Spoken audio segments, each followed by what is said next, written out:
Everything seems to be in working order. Welcome everybody and welcome to another edition of Professor Layton versus Phoenix Wright.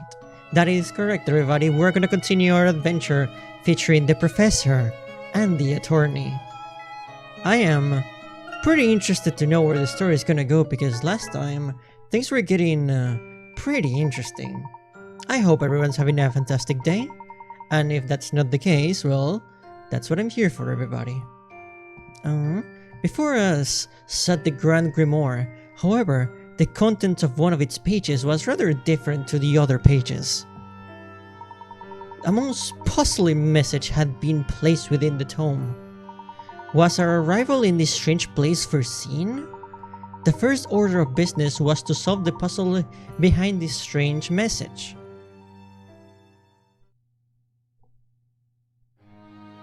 And that is exactly what we're gonna do. Although we should investigate right here. This is the secret entrance that we discovered in the last episode. So, I guess we're picking up right where we left off. Also, I want to say that I do appreciate a lot that this game tells you how many hidden puzzles and hint coins are in each location. That is a first for the Layton series. Well, I guess you could consider this game half Layton, obviously, but it's still nice that they added those things. Sverry, welcome to the stream. Glad to see you. This place, it appears to be some sort of historic site. It's amazing to think a place like this could exist under the library. I wonder when it dates from. Ah, that mural. It can't be. Possibly listening on the way home. Gonna grab something quick to eat and then I head home. I hope you have a tasty meal. And of course, a safe trip home, Sverry. Okay. Where to go next?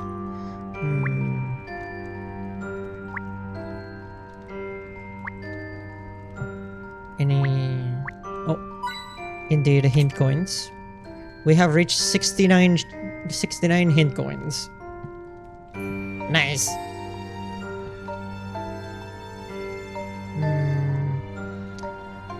You know, I would say this reminds me of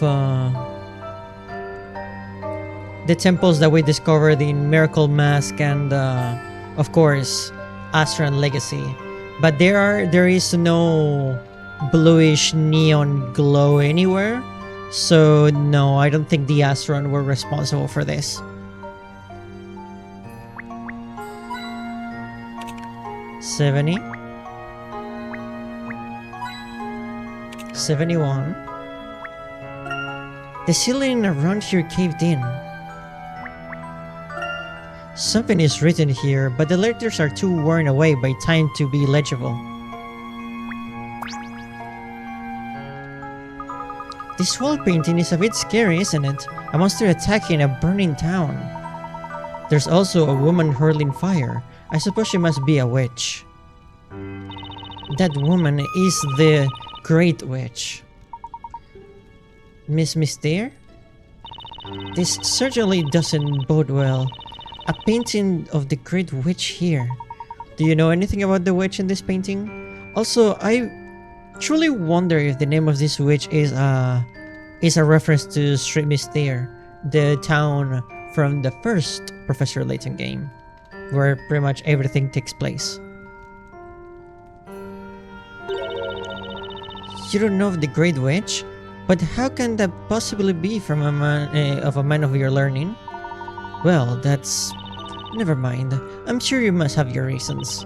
I don't wish to pry. I appreciate that. Would you mind perhaps telling us a bit about this witch?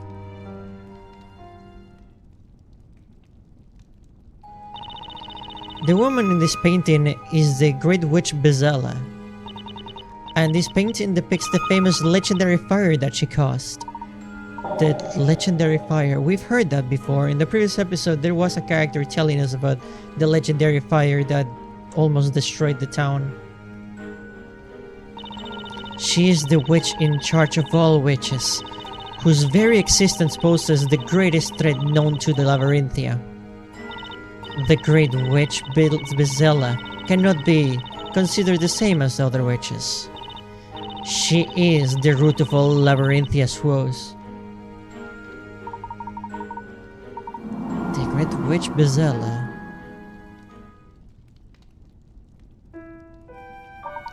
What do you mean by the root of all Labyrinthia's woes?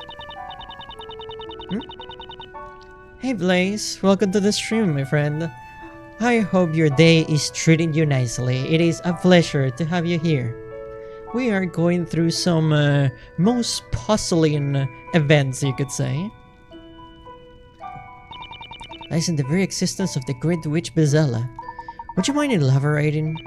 The Great Witch Bezella is a source of all of other witches. As long as she exists, there will be no end to other witches. While the Great Witch Bezella is with us, the townspeople will forever live in fear under the shadow of the witches. So you mean that if there were no Great Witch, there would be peace? No Great Witch. That's easy enough to say. But while of the knights have been searching for Bezella, nobody has ever been able to find her. There are very few clues and no one has ever seen her in person. I do have to wonder because I was looking at Ember Isle. It looks so cute. Oh, that's that one Animal Crossing almost type game, but with dinosaur characters. Thanks to a friend of mine, I was able to pre-order it because honestly, it looks right up my alley. It looks absolutely wonderful. I truly wish it has multiplayer because running around doing cute things with friends in a dino world, it's gonna be truly a wonderful experience.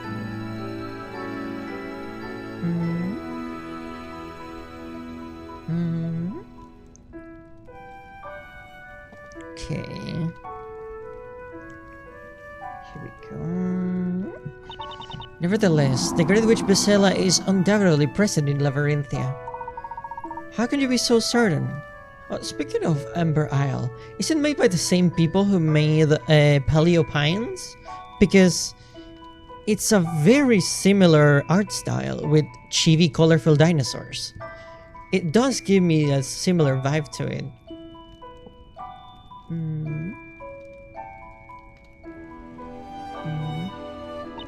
Because her deep claw marks can still be seen through the town. Claw marks? You must all have seen them too, the traces of that fire when you entered this library. Ah yes, there was a part of this building that has suffered noticeable damage. Bezella is a fearful witch who has all the other witches doing her bidding. Long ago, this tent was reduced to ashes as a result of her fiery magic. Reduced to ashes? There must have been, let me see, 100 or so years ago.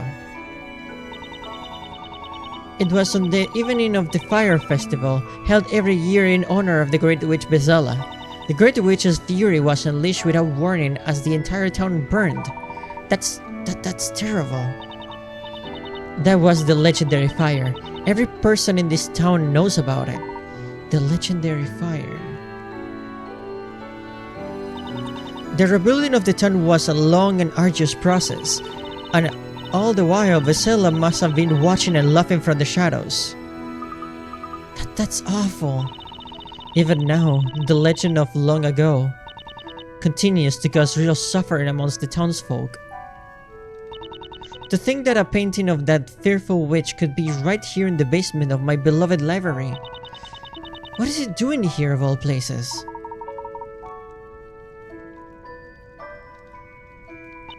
There's nothing for it. I'll just have to have this room sealed shut. Please, let's keep the existence of this room strictly between ourselves, for the good of the people. As for me, I shall do my best to forget all about this hidden room. I'm afraid I'd rather not remain here any minute longer. It's time I started closing up the library for the day. I can't help but feel we've done something wrong. Look, Do you recall the words towards the end of that message? Do you mean, until then I will wait? That's right. When we opened this door, or rather, when we were guided towards opening this door, I could sense someone else's will at work. It's almost as if our following Carmine and coming to this library had all been planned out in advance. Surely you don't mean that we were beaconed here by the great witch Bezella?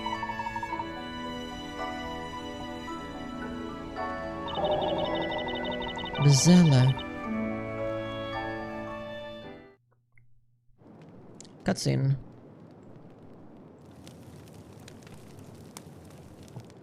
Huh? Is something the matter?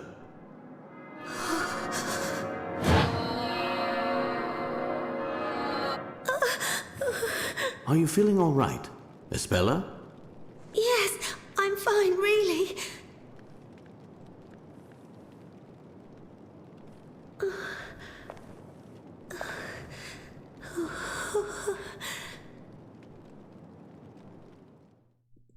I don't think she's feeling alright.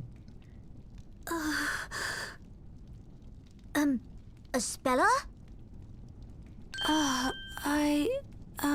Yes? What is it? It's just that, well, you've been so quiet. Oh, it's nothing. It's just that this room... It's a little chilly, don't you think? The atmosphere is a bit sinister, not to mention that scary picture. Maybe it's about time we made a move from here? Yes, indeed.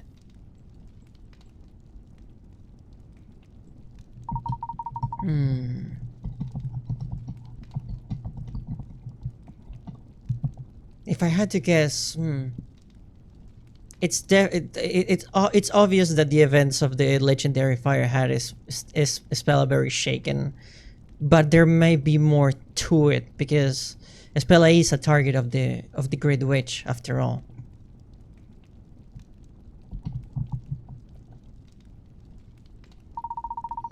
Those words at the end of the message. I will wait. What if we weren't meant to be the ones being called here?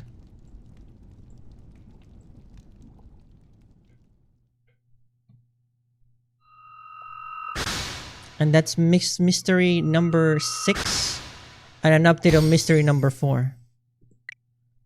Carmen had been visiting the Great Archives to investigate one of Labyrinthia's secrets, that secret being the ancient remains found hidden in a room beneath the library. Who could have thought that the secret Carmen was after was the mural of the Great Witch Bezella under the library? Was it hidden beneath the Great Archive were ancient remains in which was enshrined an ominous wall painting depicting the town being consumed by fire? When was this painting created and by whom? Was it by chance that we found this wall painting, or were we in fact led to it by someone?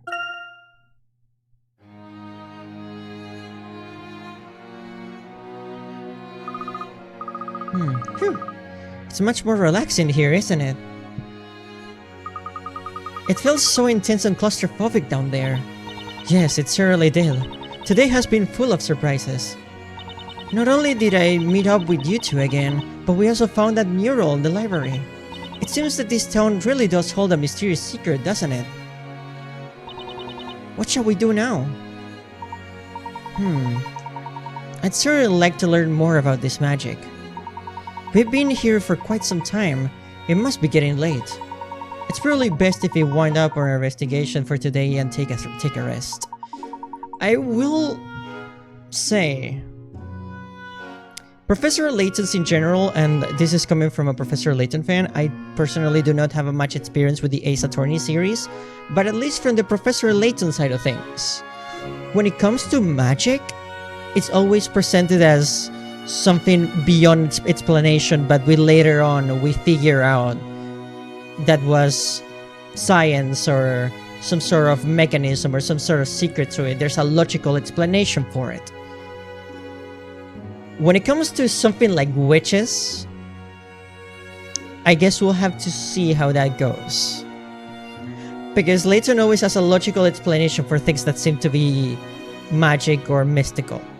There's always something behind it that makes it make sense, as out of left field as it sometimes can be. So I guess we'll find out if Layton now is dealing with true out-of-world magic in this case. Yes, I suppose you're right. I'd be happy to do a little more investigating with you two, but I have an errand to run before it gets too late. I'm still up for investigating further. Whatever the puzzle, I'm ready to solve it. Oh. Look, I could hear your tummy rumbling for here just now. Well, I can't pretend I'm not a little hungry. If you haven't arranged an accommodation yet, why don't you both stay at the bakery? There is a room free, so I'm sure it'll be alright. Mr. Eclair would love to have you. What do you say? Well, if you put it like that, we'd be delighted to stay. Thank you, Espella. And there's all that delicious bread too. Looking forward to it already.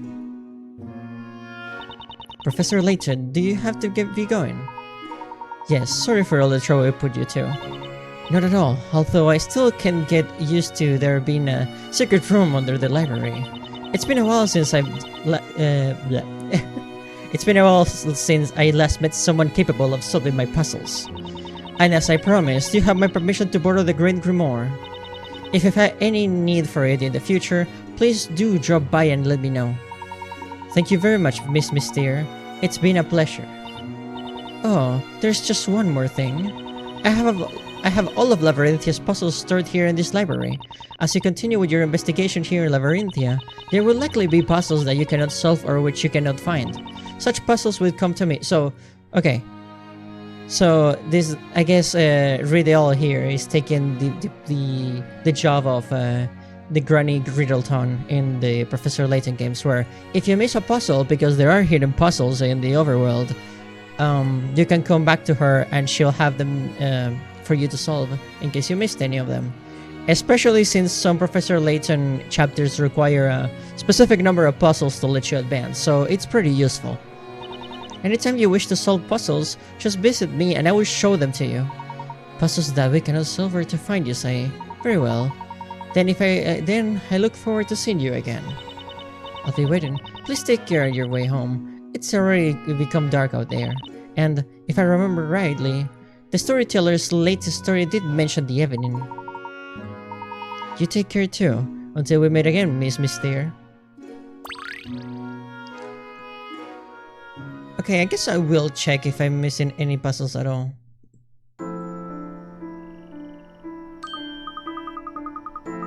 Wow, it's already this dark out there. I didn't realize we were in there for so long. It looks as if we must be raining. It looks as if it must have been raining until a moment ago. The ground is still wet. Yes, and that reminds me of what Miss Eclair was saying before we left. She said, you might want to hurry, it looks like it may rain at any time.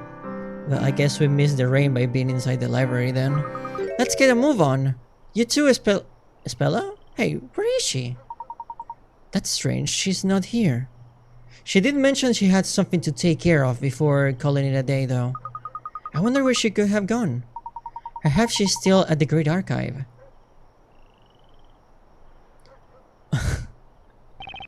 It's Dewey. Slowly does it, step by step. Oh, are you two still here? Can you let me through? I have to lock up. Hello, Dewey. Have you seen Espella? If you're looking for Espella, she left while you were still talking to Miss Mystere. Huh? I wonder why. She said something about having to buy some milk, even though it was still raining. Ah, yes, I do remember Miss Eclair asking her to get some milk for the bakery. It was raining, you said. Yes, it started raining about the time you all went down into the library basement. Hey Jasmine, welcome to the stream. Glad to see you, my friend. You're right, just in time for... We have not solved any puzzles just yet. Yes, she left a message for you. She said to go back without her. But she didn't have to go alone, especially in the dark. I'm sure she'll be fine. It's only milk she needs. Then she can get it at the market. It's not far, so she should be back soon. If anything, I've been more worried about you two being the ones in danger. You know, in the story, it said that there were 2 companions. If your work here is finished, then I suggest you both go home. I don't want to get caught up in anything. Look, why don't we head back to the bakery and wait for Spella there? I'm actually doing some puzzles right now. I have this little puzzle website I like to play on sometimes when I'm feeling restless. That is actually wonderful because I do enjoy my puzzles. I love the Layton games. Actually, I was thinking, and this was requested by some viewers. Once I'm done with this game as well, I might be doing a tier list ranking all of the Professor Layton games. Spoiler alert: Diabolical Box and Miracle Mask is gonna be at the very top. Those 2 are my absolute favorites. Followed by, I'd say, Astral Legacy was wonderful. I have to put the first one in there as well because it's the first one. Come on. I would say I love On One Future, but it's definitely I love On One Future, and it's probably one of the most depressing games I've ever played. But the setting of future London might be the least interesting setting out of all of them. False Sense, it's fantastic. Street Mystery is amazing as well. The town of Montedor, all of the towns that you visit in Astral Legacy. Astral Legacy is almost like a world tour of puzzles. But future London feels very, very uninteresting visually, personally. Miss Hallory is also fantastic. The water town of Miss Hallory from Last Spectre is also wonderful. So I guess future London ends up coming up short. It ends up getting the short end of the stick when it comes to interesting settings in Professor Layton games. But it does get saved on the characters and the story, obviously. On One Future is still fantastic, don't get me wrong. But it's setting-wise my least favorite, I'll say. I suppose so. I guess you'll be alright, right? Can we go back into the library? I want to investigate a little bit further.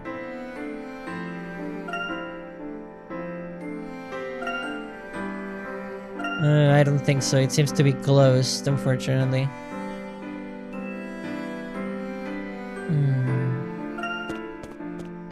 What do we have here?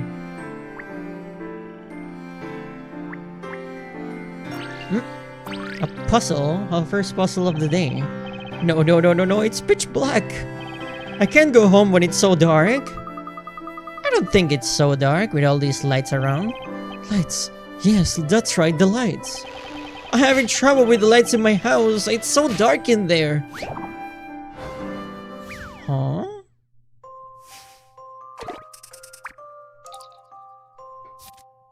Okay, rotating room. Ghastly figures now haunt the interior of this mysterious mansion, and I have been tasked with ridding its halls of their ilk. If I am to succeed in my mission, I must light all of the candles to vanquish these fiends. This room seems to rotate. Use this to your advantage and rotate the room so that I might reach the candles. Note, the candles will light up or extinguish each time the night passes by. Okay. Let's give it a little test run before we get any further.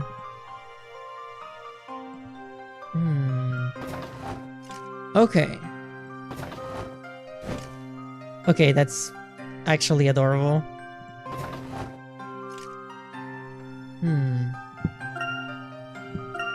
Okay.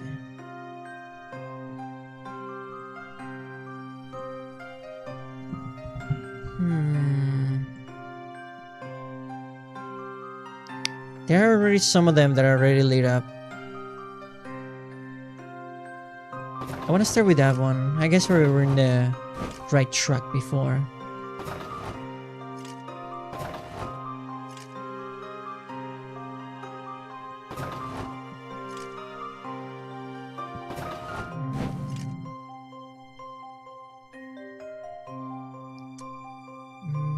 there's 3 missing still.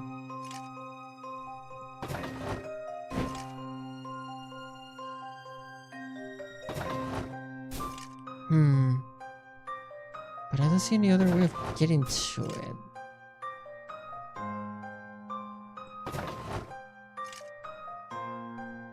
Wait a second. Can we simply...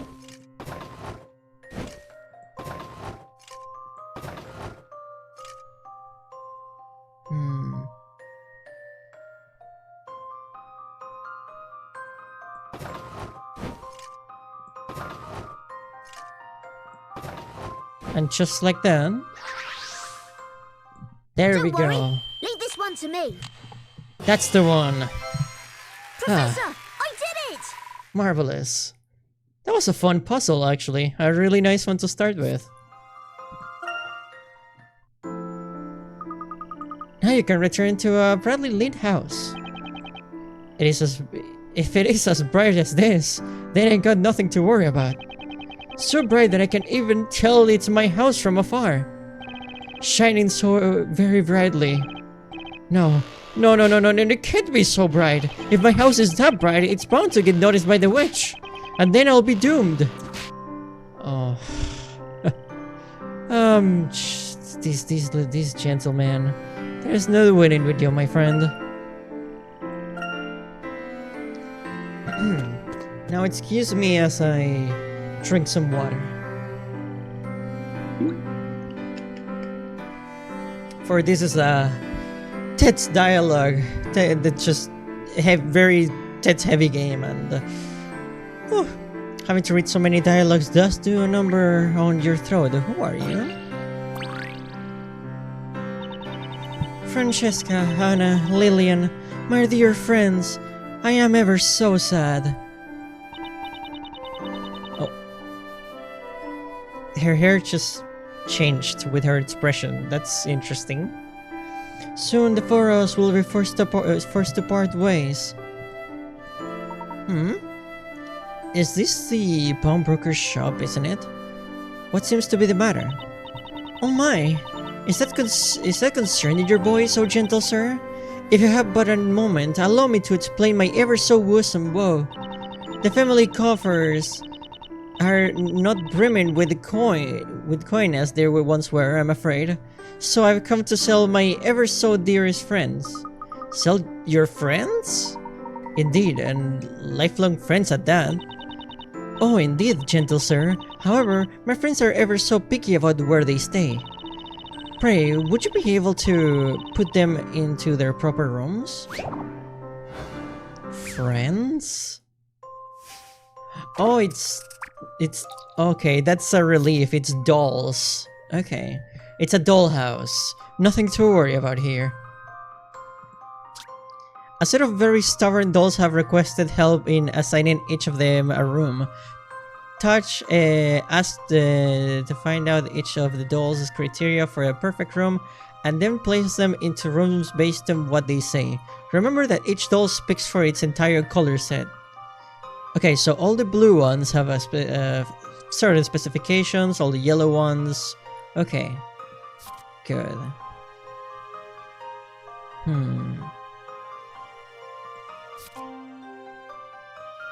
Okay. Okay.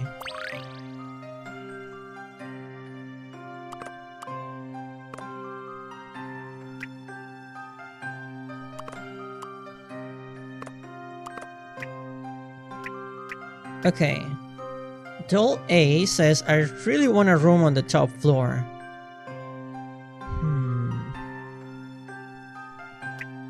B says, I want rooms on the same row across or up.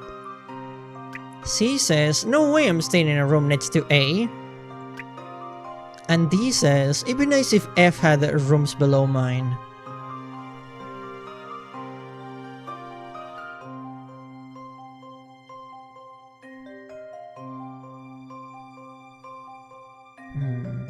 So we just... Okay, so we just move them around.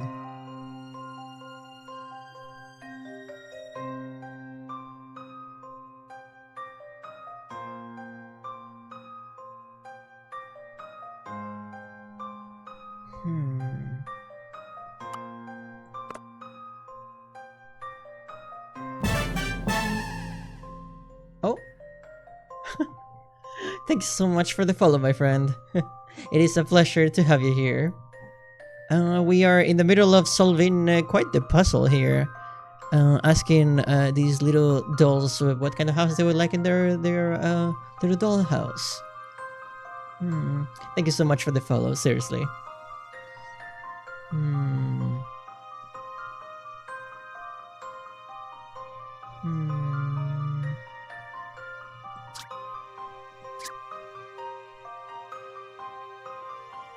Okay, from the looks of it,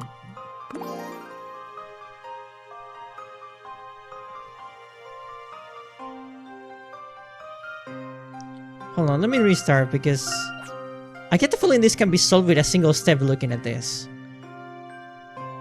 Okay. A says, I really want a room on the top floor. That's already solved. Okay. As for B, I want rooms on the same row across or up.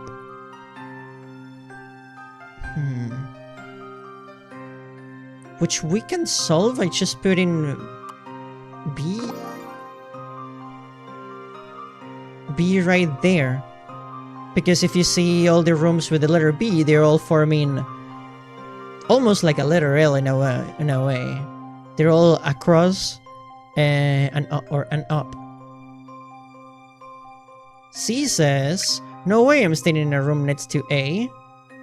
And that's also fulfilled. There's no letter C that's next to an A. And D says, it'd be nice if B had rooms below mine. And that's exactly what we have right here. So, just with a single move, if I am not mistaken, I feel like this puzzle is already solved. But we'll see. That is definitely a fun favorite rhythm, Jasmine. But, Bisexual. there is plenty of those to play around with, I'll tell you that. Yeah, I think this works. Let's see. This is my answer. That's the one. As you'd expect from a gentleman in training. Good job. Marvelous. I really love Professor Layton. It's a shame I'm not smart enough for the puzzles. Oh, I feel like with the hints and everything, with a little bit of practice, everyone is capable of solving the Professor Layton puzzles. So my advice would be to not give up and keep trying, because everyone has the potential to solve every puzzle. You got this, my friend. Now I get it. The friends you were referring to are your dolls. Oh, thank you, gentle sirs. With my friends all in their place, I'm sure to get ever such a fair price. And I'm sure they will be ever so happy in their new homes. Wait, did we do that for your friends or for the price? Tell me, Mr. Pawnbroker, you'll take ever such good care of my friends now? Madam, I realize you have brought your friends a long way to visit me, but I'm afraid a doll's house like this is a little out of my line.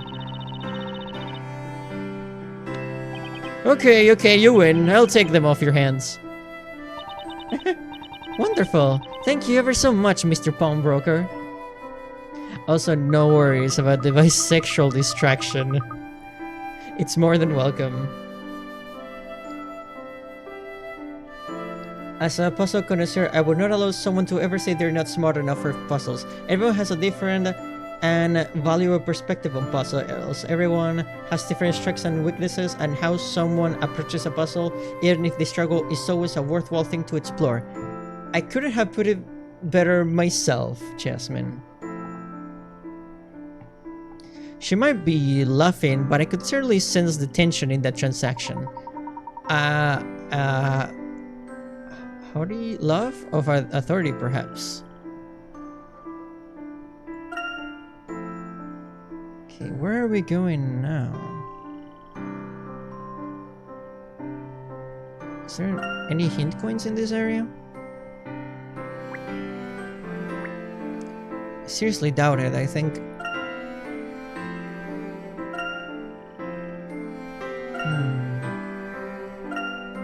guess we should just move on to the bakery. Professor, I smell freshly baked bread. I wonder if that could mean Mrs. Claire's work. Let's go inside. Yes, we could. I thought we could also take a walk around the town at night. If there's nothing else you'd particularly like to see, perhaps you could head back in.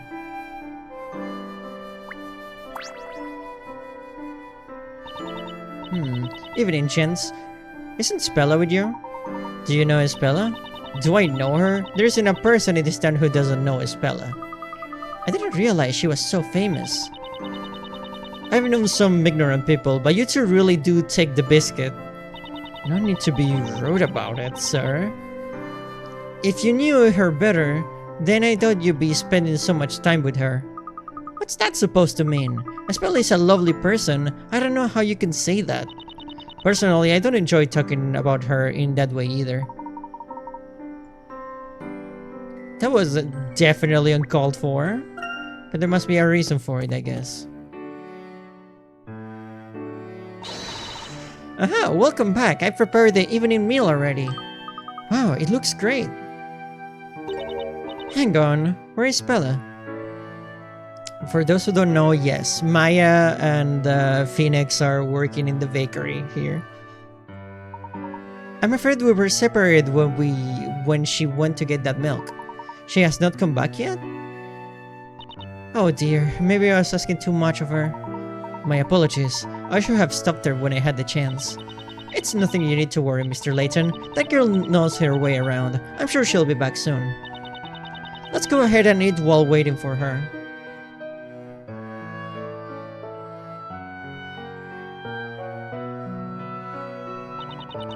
I love it when we all get to eat together. Meals are much more enjoyable that way. I never had bread and jam that tasted this good before.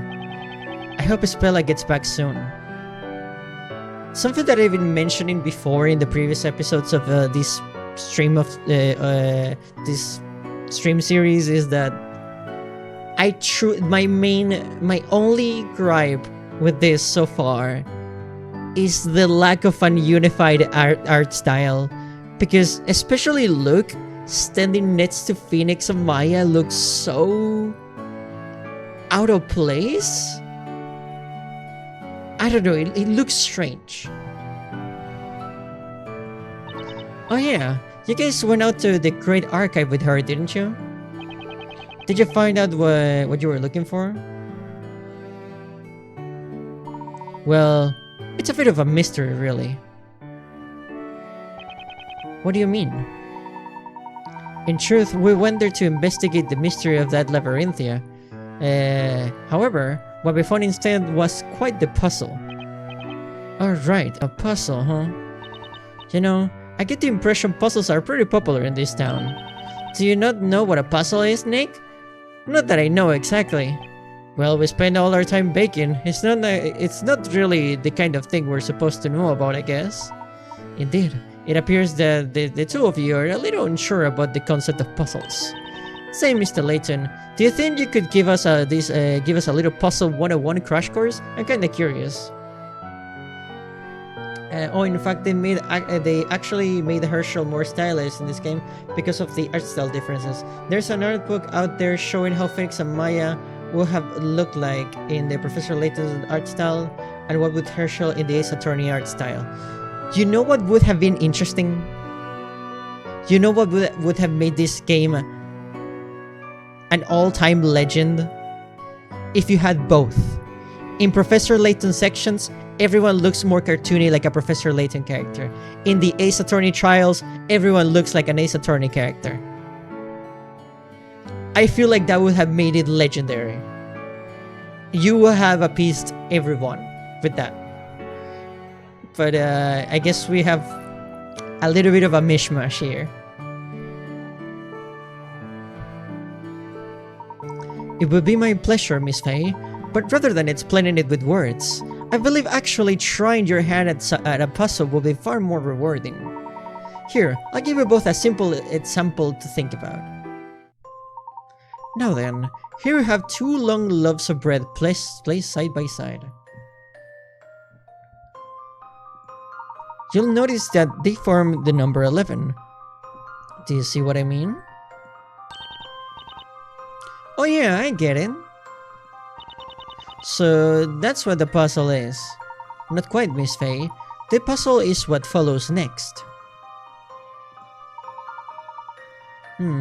What I'd like you to try is, I'd like you to see if you can change this into a number lower than 11.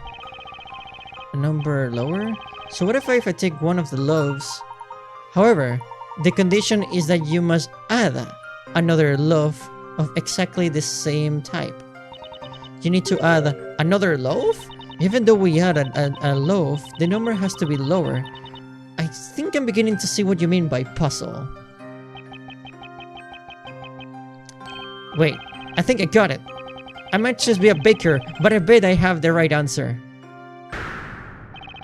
If I place the extra loaf sideways like this, then 1 minus 1 equals 0. Oh, give me a break, Nick. That's totally the letter H. We're trying to solve a puzzle here, not win a spelling bee. Oh, come on. I can't be the only one that sees 1 minus 1, right? Turning it into a matter of arithmetic is certainly an interesting approach. You think so? Most certainly. That's precisely the kind of flexible thinking needed in solving puzzles. This is incredibly similar to what Jasmine was saying about every approach is valid. Which is wonderful, because Layton is validating everyone's approach and ideas. So, no one is bad at solving puzzles. Now, let's think again. Take a seat and leave this to a pro, Nick. How about this? You just take this new loaf and ta-da!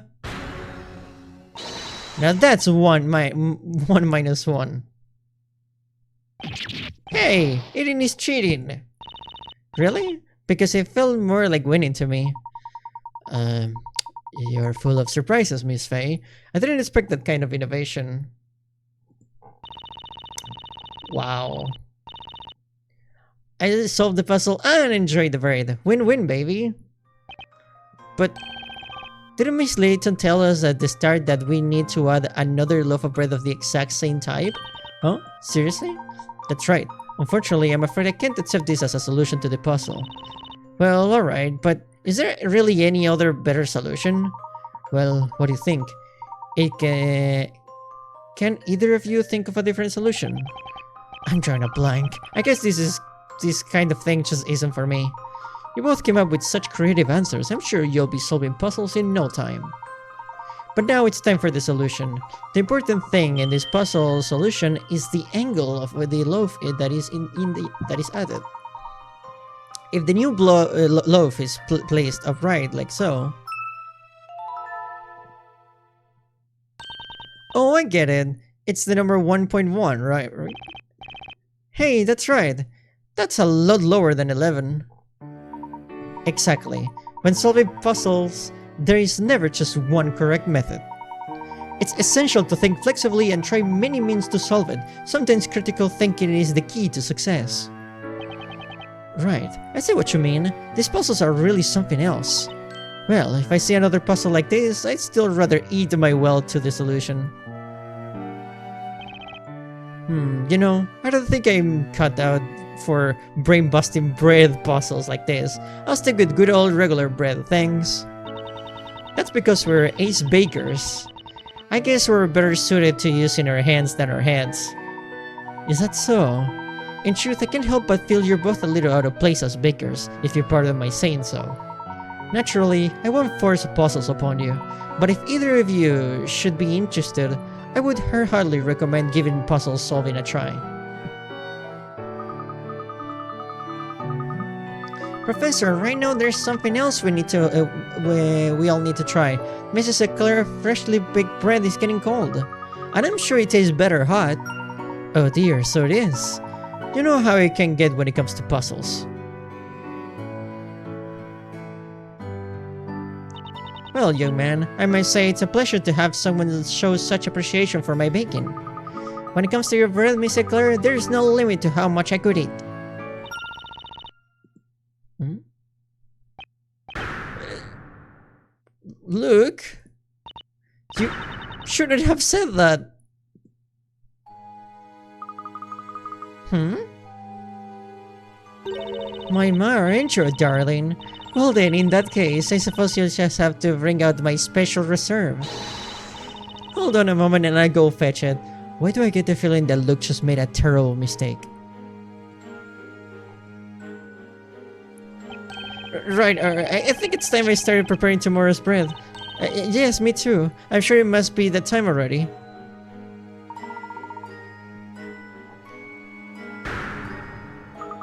Luke's black hole stomach is about to be put to the test indeed.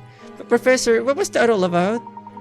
I am not entirely sure, but I do seem struck by a sudden sense of impending doom.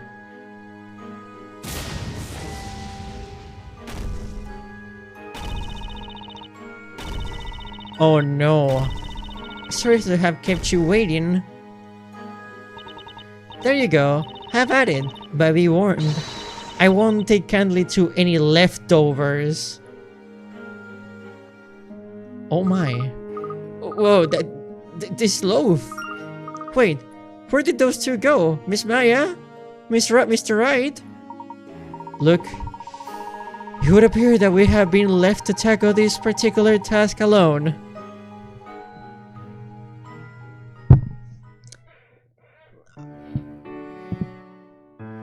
Oh?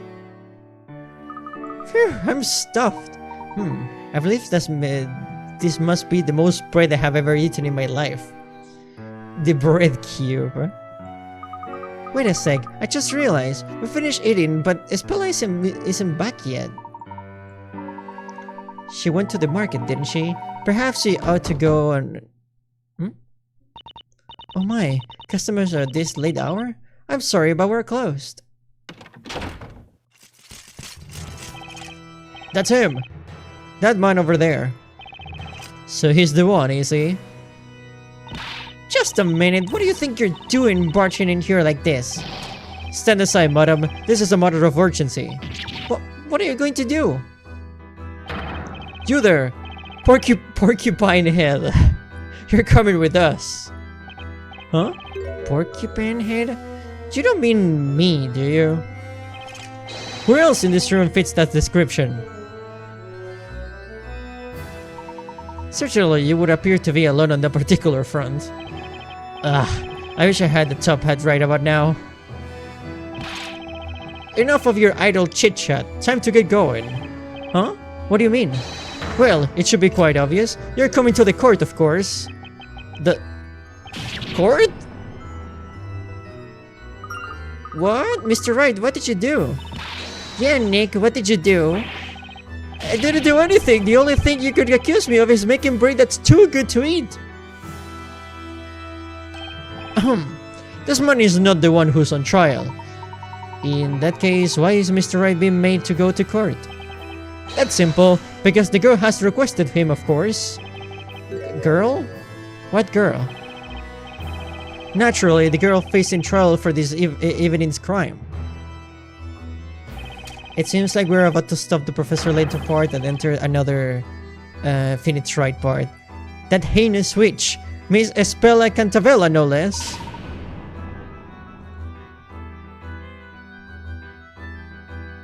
So who is ready for another trial? I will need some water for this one.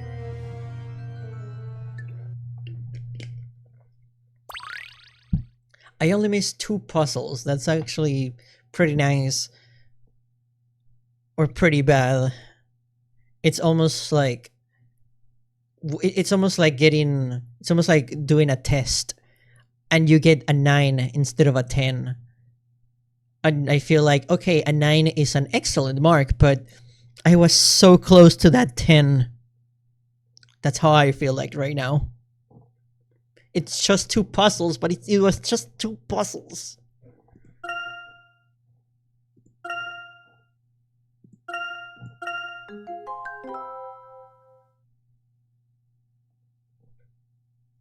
I guess I'll have to solve them later.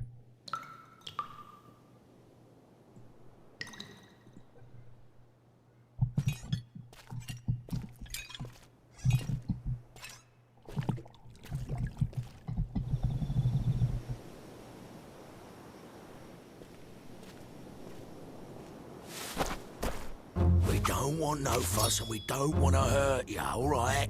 Yeah, we just want your money, that's all. And you'll give it to us, won't you, without any fuss?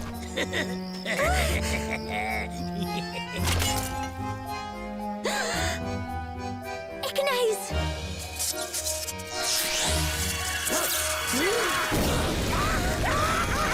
Oh my god.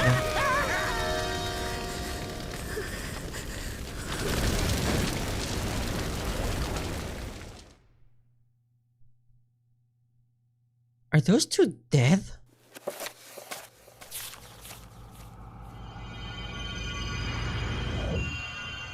Chapter 2, The Fire Witch.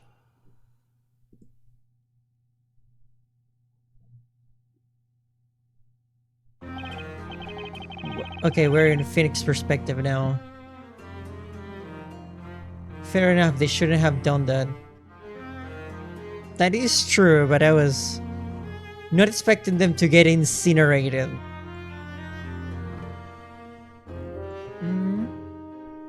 I cast Die Dumbass.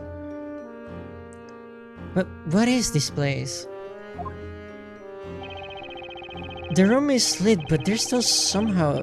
it's still somehow dark. And the atmosphere feels heavy. Nick, what are we doing in a place like this? How should I know? We're just a couple of bakers, but I don't think they brought us here to make bread.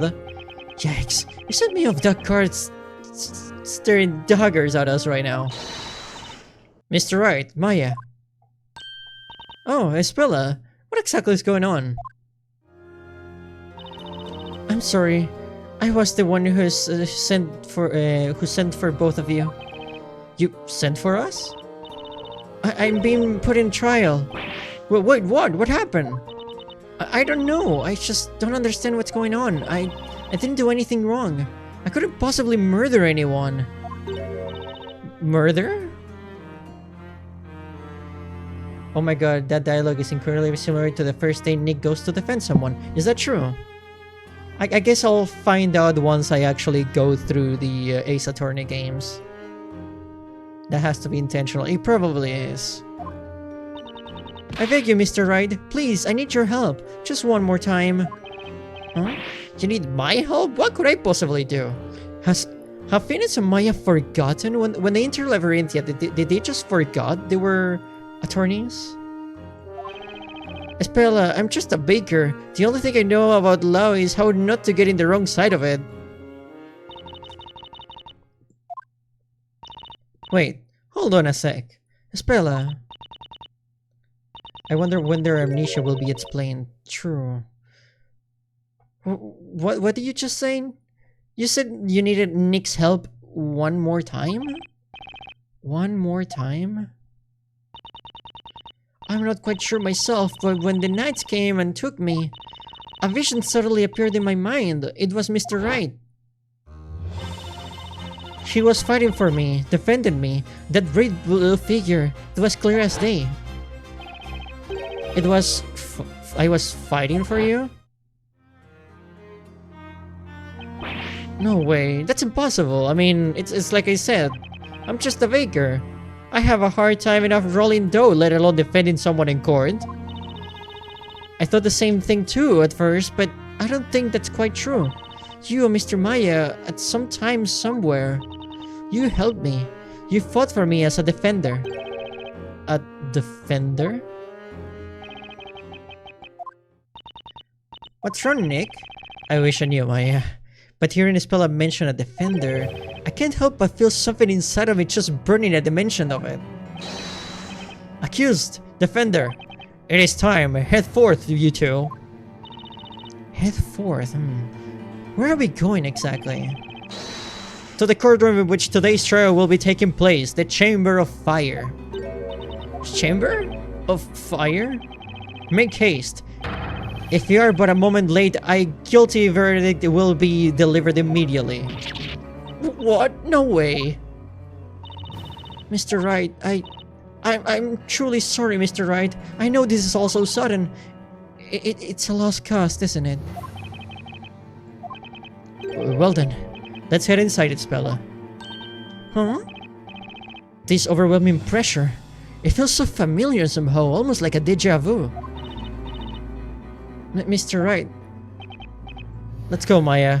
Maybe we'll get a better idea once the trial gets underway. Alright, let's do it, Nick. Here we go.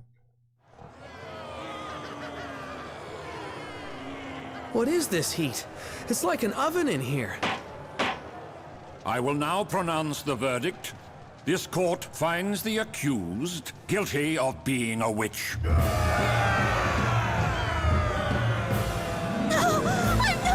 not a witch! Please, I beg you to reconsider! I'm not... Witches are to be cast straight into the hellfire! What? No! That is horrible. So this is the witch's court.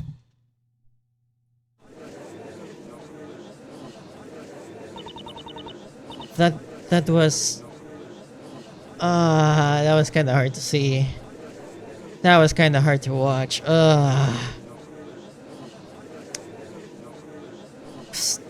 Let's just continue. So, how are you feeling, Nick?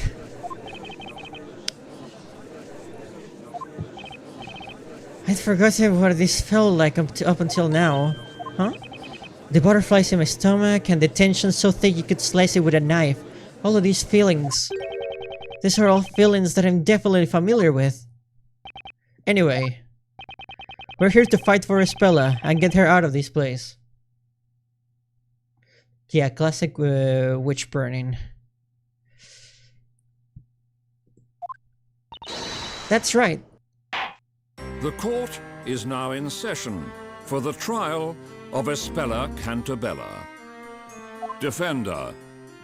Yes, Your Honor? Yours is a face I've not seen in any past trials. But no matter. Start by stating your name, Defender. Yes, Your Honor. My name is Phoenix Wright, Ace Baker.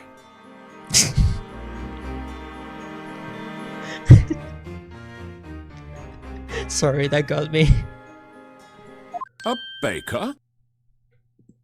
I asked him to come, my lord. I want him to represent me.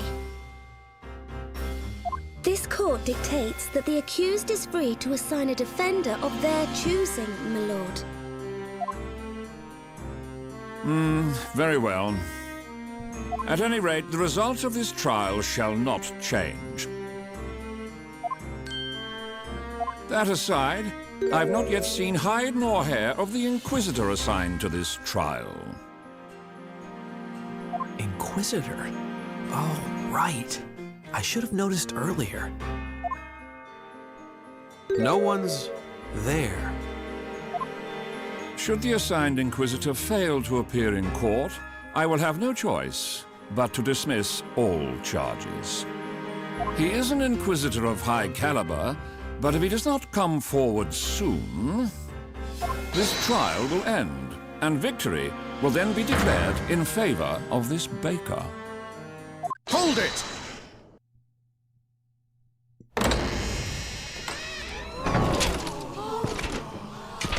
It was not gonna be that easy.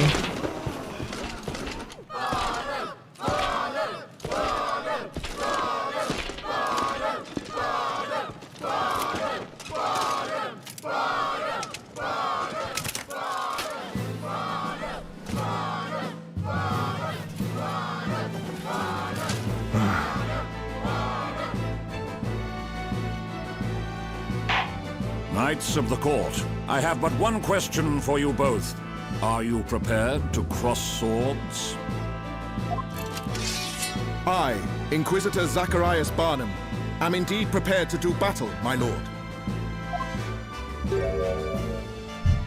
Something amiss, Baker? Sorry, Your Honor. I just didn't realize we could have swords here in the courtroom. It is the way of the court knight. A knight must always ensure that he rides with a blade at his side. Yeah, but taking it out, it has some certain, much more aggressive implications, mister. good. Now then, state your name, Sir Blue Knight. Huh? My name's Phoenix Wright. I'm a baker. How many times will they make me say it? A baker? Nick, quit with the long face. You look miserable. No need to waste your breath. This trial will be over before you can utter a single objection. You could say, no need to waste your breath.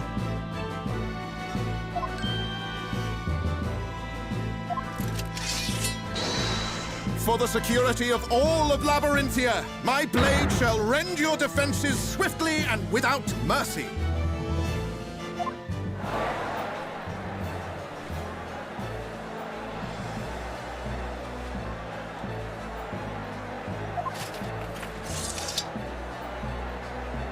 This trial is pointless. Hand down the very already. Put that doughy defender on trial too, I say. It seems like we are not the popular choice in with this crowd, huh? I mean, there is a prosecutor with a whip and another one who attacks people with his pit hawks, so the story is pretty tame. Okay. I guess we'll have to see those later. Oh boy. What's with all this excitement? You hardly think this was a courtroom. The court doesn't seem very interested in law, that's for sure. It's like they're all just hoping for a guilty verdict. Inquisitor Barham, you might begin your opening statements. As you wish, my lord. First, let us begin by recounting the events leading up to the murder. Is that acceptable, Sir... Apprentice Baker? As you wish? The murder occurred this very evening. Yesterday, there was a heavy rainfall in the area. Eventually, it gave way to sunshine, which came just in time for today's parade. Although a few hours after the parade ended, the rain set in once more.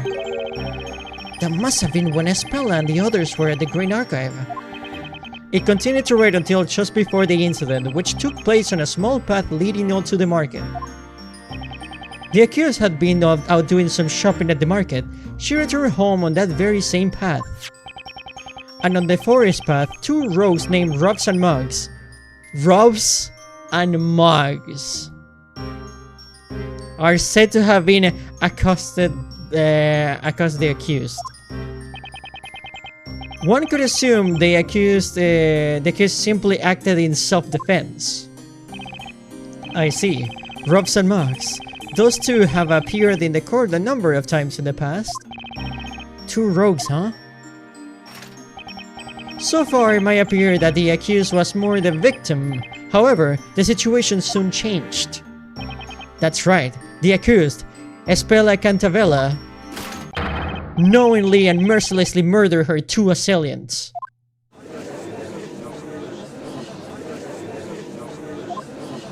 That girl, isn't she? I always knew she looked suspicious. Shh, not so loud. Yikes. There's that weird excitement again. I believe we now fully grasp what happened. Is it getting late already? Let us begin the trial. Inquisitor Barham, you may now begin. As you wish, my lord. The Inquisition will now hear eyewitness testimonies regarding the night of the murder.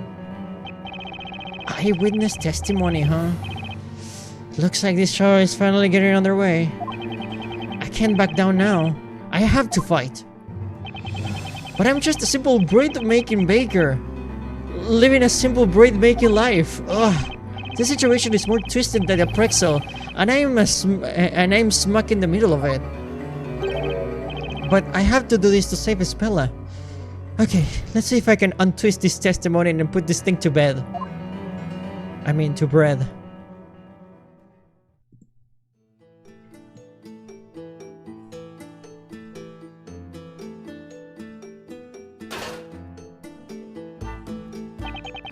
Allow me to welcome you all.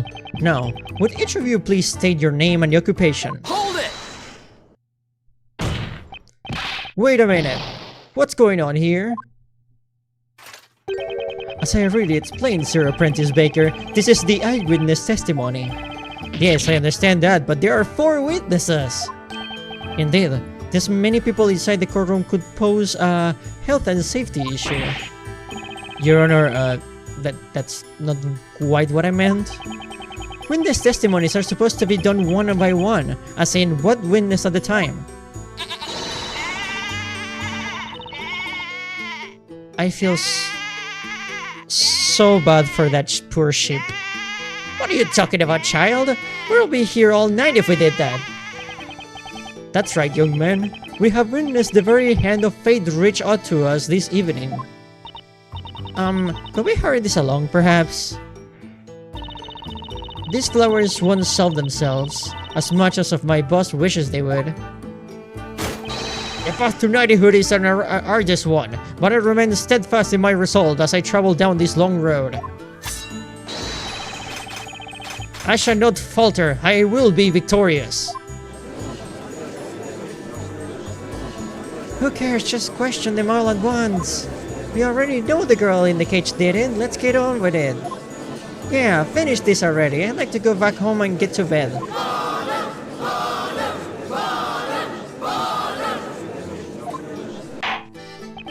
Witnesses, again, state your name and occupations. I am known as Wordsmith. But what is a name? How doth one describe an occupation like a bubbling of a bubbling brook? I flew gracefully around the rocks and debris of that is life, nary and worry in my mind. Right, so I guess that means he's jobless.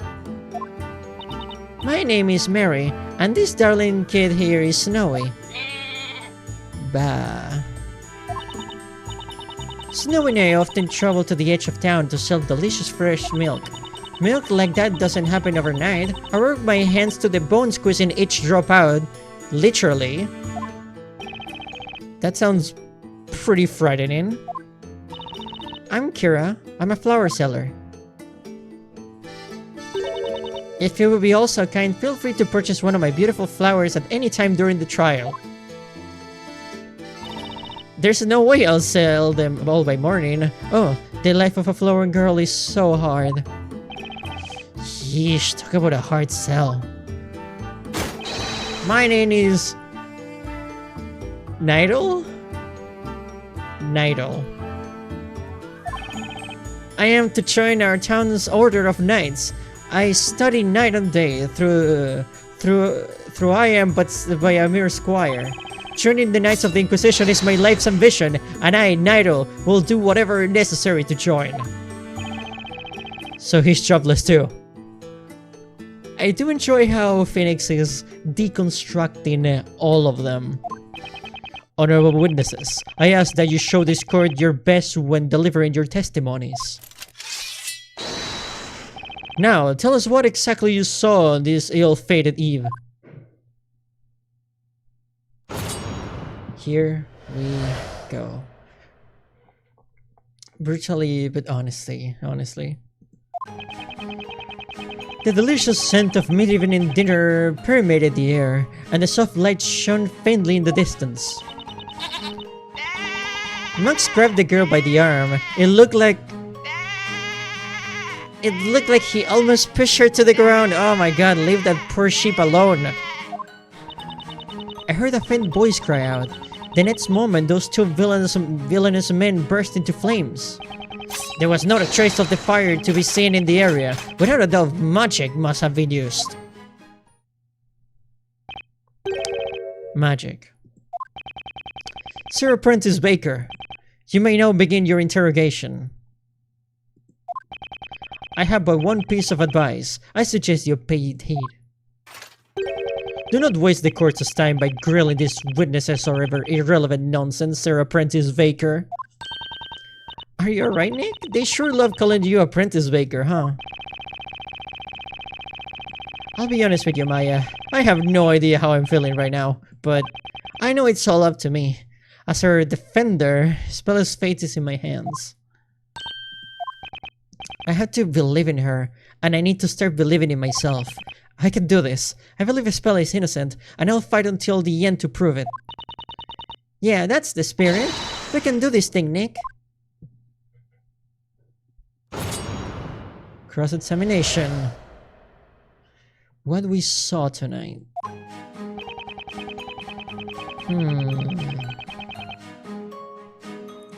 This delicious scent of mid-evening dinner permeated the air. A soft light shone faintly in the distance. Delicious scent of mid-evening dinner. What do you mean by that? Hold it! What time would that be exactly? Dinner time. When else would the scent of dinner would be in the air, if not dinner time, do you see? Not so much. The sun had already set by that time. That should be adequate. The sun had already set? So you clearly witnessed what happened tonight, is that correct? I have been dubbed a witness, thus I must clearly have witnessed something, do you see? In that case, how much light was there in the immediate area at the time? Enough to see the nose of my face, but not enough to see the trees ahead, do you see? No, that doesn't add up. If the area was completely dark, when could you have possibly have witnessed anything? Do you see? Yeah. Nevertheless, something caught my eye. It was a most ominous sight. Ominous is what that sight was. Okay, I get it. It was ominous. Question is here. What did I miss? Puzzles. A girl being set on fire at the start of the trial. Objection!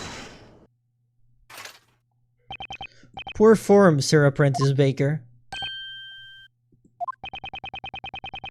I hate to disappoint you, but there was, in fact, light in the area. Huh? Take a look at this. This is a drawing of the crime scene based on the witness accounts as penned by the court illustrator. The court illustrator? I've never heard of that before. Look carefully. This shows what the scene looked like at the time of the murder. An illustrator of the highest quality as always. Now then, we have established that by the time the murder occurred, the sun had already set. And so naturally, the defendant was carrying a fire-lit lantern, as we can see. A lantern. Eureka, indeed!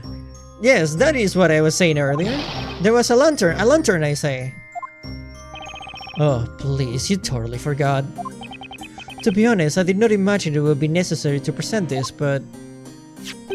My lord, here is the lantern in question. This is what was responsible for the light illuminating the area. Very well. The court accepts this into the evidence. Okay. Speaking of which, Inquisitor Barham, in this drawing...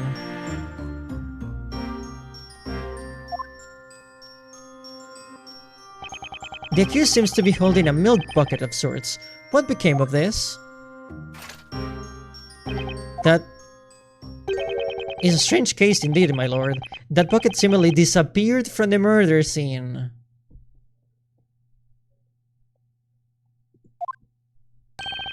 The milk bucket disappeared, you say? There has been talk of wolves living in the nearby forest. It is, though, they often make off with items they find on the ground. Great, wolves that steal your stuff. Remember to never set foot in that forest. This is great, Nick. We have new evidence now. Yeah, I guess you're right. You know, Nick, you really don't look like just some normal run-of-the-mill baker. I'd say you're more like a somewhat articulate run-of-the-mill baker. I think you might even have a knack for being a defender. There's a clear contradiction somewhere in that testimony, and I'm going to find it.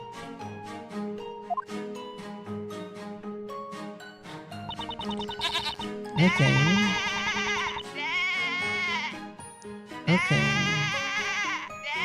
Max grabbed the girl by the arm. It looked like he almost pushed her to the ground. My god! Leave that poor sheep alone! I heard a faint voice cry out. The next moment, those two villainous men burst into flames. There was not a trace of a fire to be seen in the area, but a lot of magic must have been used.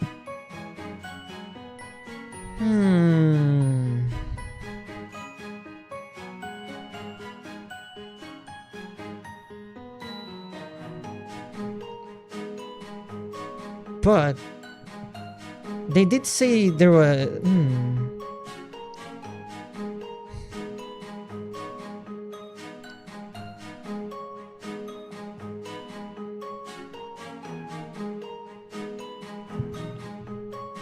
What if...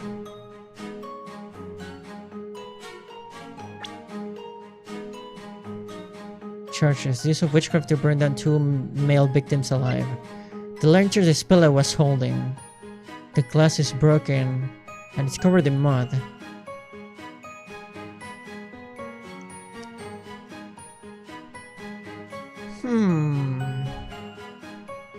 I think you can tell where I'm going with this. Without the magic must have been used.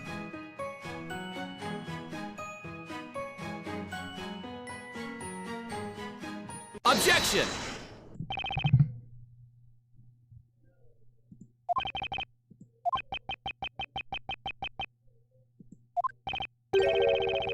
What is the matter, defendant?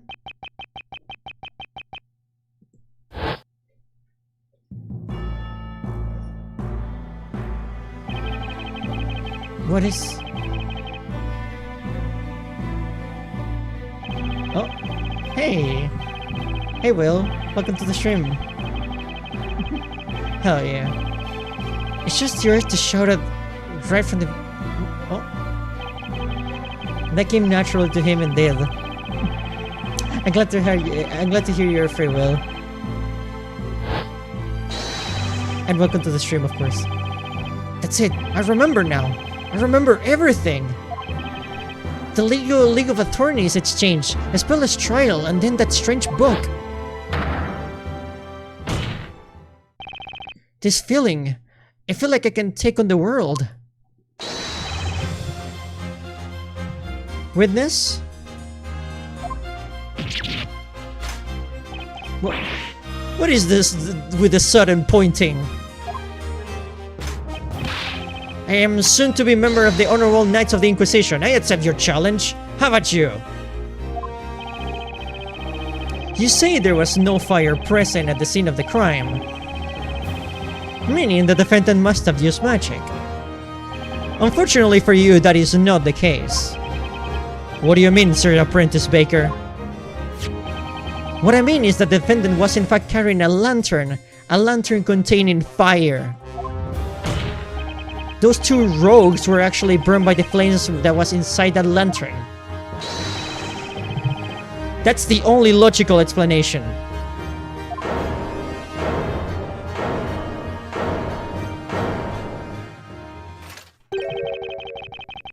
My, what a startling conclusion you've come to, Sir Apprentice Baker. What do you mean?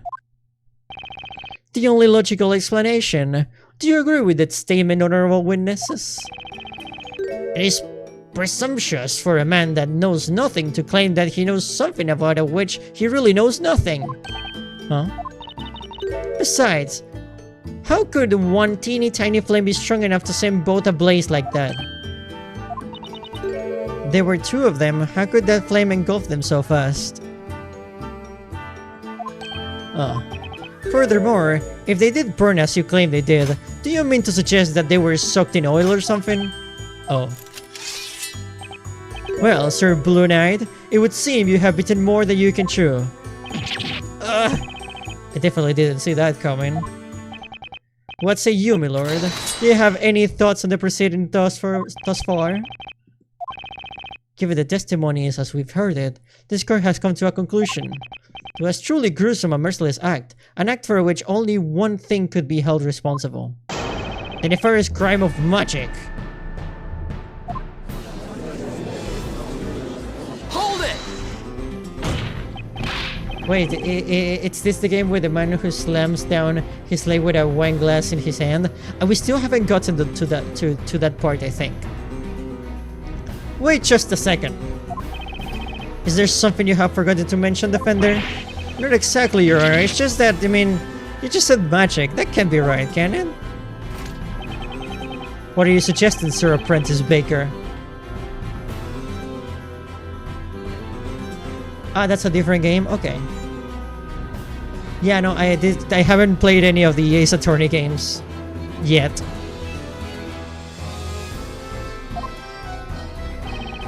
Witches use magic, which in turn brings out disaster. Such is the way of this world, is it not? Well, yeah, that might seem to be the case.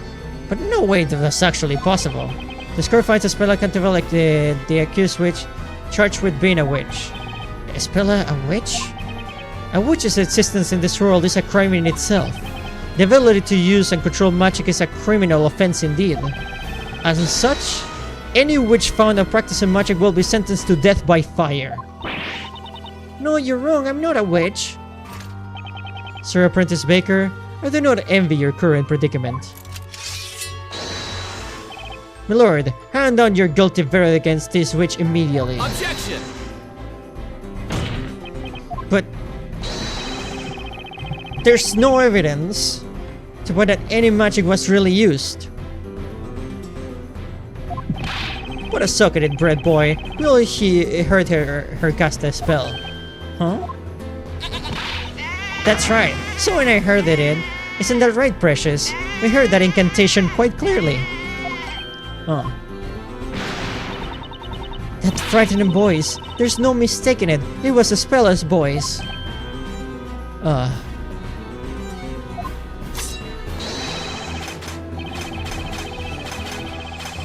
These ears do not lie. I clearly heard an incantation most sinister. Ignace, it went. Incantation. Ignace? It's no good. I just can't remember on this topsy-turvy, otherworldly chord. Well then, it would seem the defense has no further objections. It appears so. The court finds the use of magic at the time of the murder to be an undeniable fact.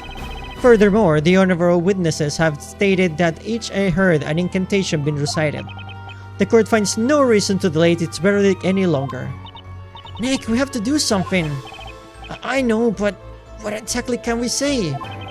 Here, in this world, our sense of logic is completely useless. This court is ready to hand down its verdict for the case of Espella Cantabella. Hold it. Huh? Layton!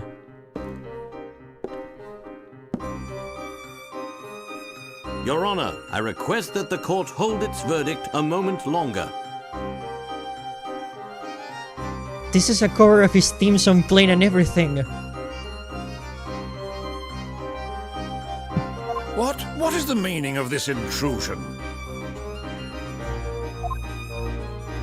I have something I believe will be of use to the defense. A weapon of sorts. That's... The Grand Grimoire. All of this world's magic is contained within its pages. Without it, this trial cannot reach a satisfactory conclusion. the Grand Grimoire.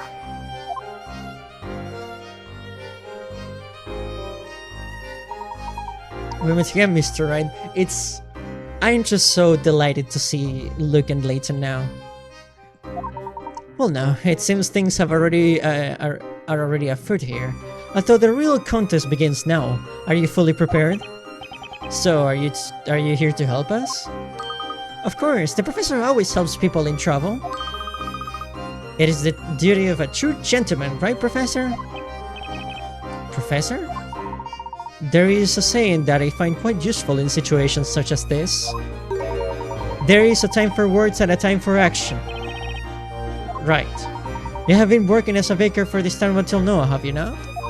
I must say, I am a little mystified. I have expected you to be more familiar with this world and its system of magic.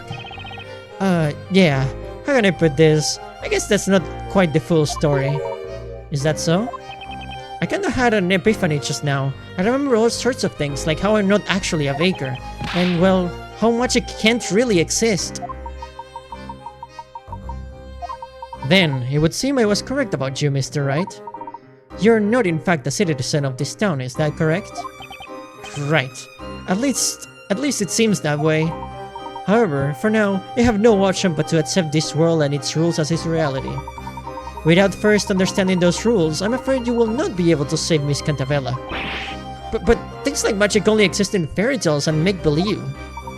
I'm afraid, Mr. Wright, it would seem magic does in fact exist in this world. Such a true fact cannot be denied. Indeed. That this is why the Grand Grimoire is a weapon well suited for this witch trial. At the moment, you are tantamount to a knight without a sword. I feel more like an attorney without a chance, actually. Right then, Mr. Wright, I'll explain how the Grand Grimoire works. Oh, it's a new tutorial, okay. Have a look at the touchscreen. There you'll see the Grand Grimoire button. Touching the Grand Grimoire button will open the Grand Grimoire.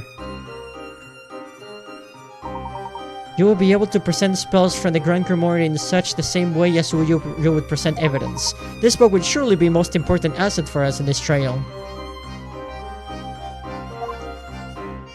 Okay.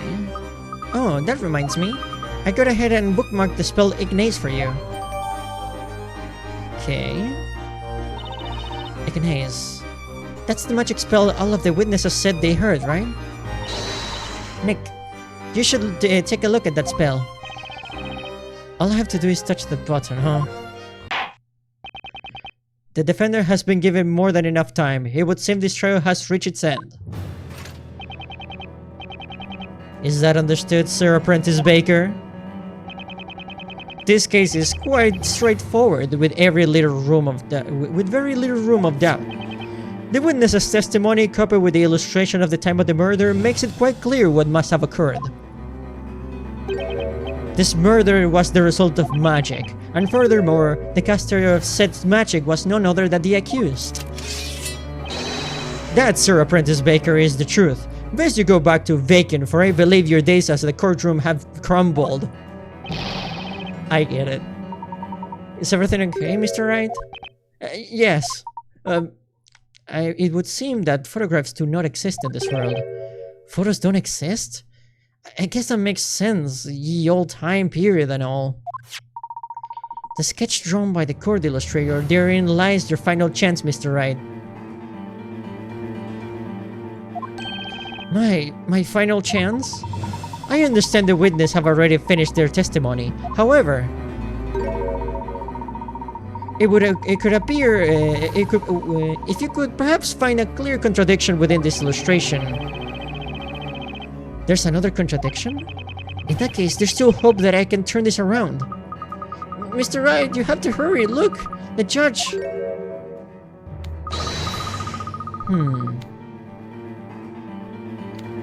He looks ready to deliver his verdict any second now. This is it. This is my last chance. What should I do? Welcome to the stream, Tia. You're right just in time. We're gonna point out that contradiction. Hold it! 1 second, Your Honor. The defender requests permission to have another look at the court illustration. I think there might be a contradiction in there. Objection! You're already out of time. All testimonies and evidence given thus far have been proven to be accurate. Objection!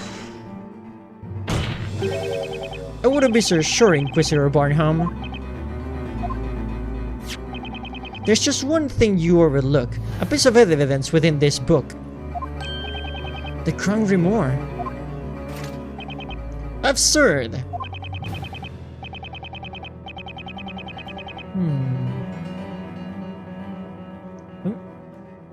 I overlooked something? You're the defender here, you should have examined that earlier. You're right, I should have. But unfortunately, I was nothing but a simple baker up until just now. Interesting. You certainly began to show your true colors, Sir Blue Knight. Let us see what the type of knight you truly are. How about you? The defender will now show us this supposed contradiction. The card illustration and the Grand Grimoire. Somewhere there's a contradiction between those two, and I got to find it. This is my last chance. Defender, use the magnifying glass to locate the point of relevance. Then reveal to the court the location of this contradiction.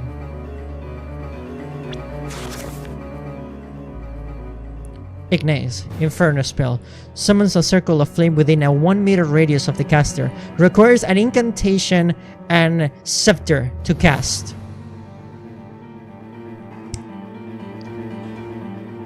Marvelous.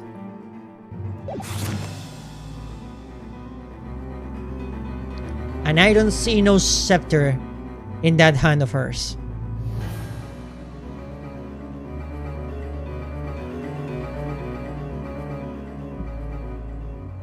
Got it!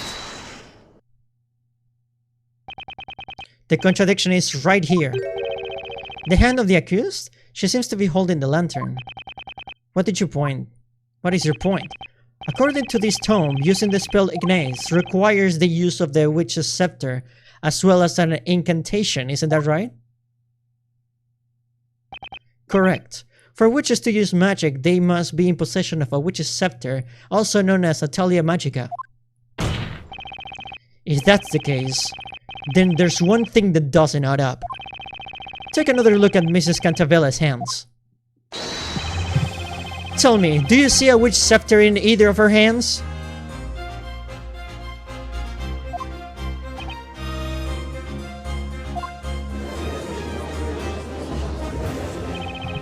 There we go. Let's see you point that sword at me now. You did it, Mr. Ryan. But wasn't the contradiction just a little too obvious?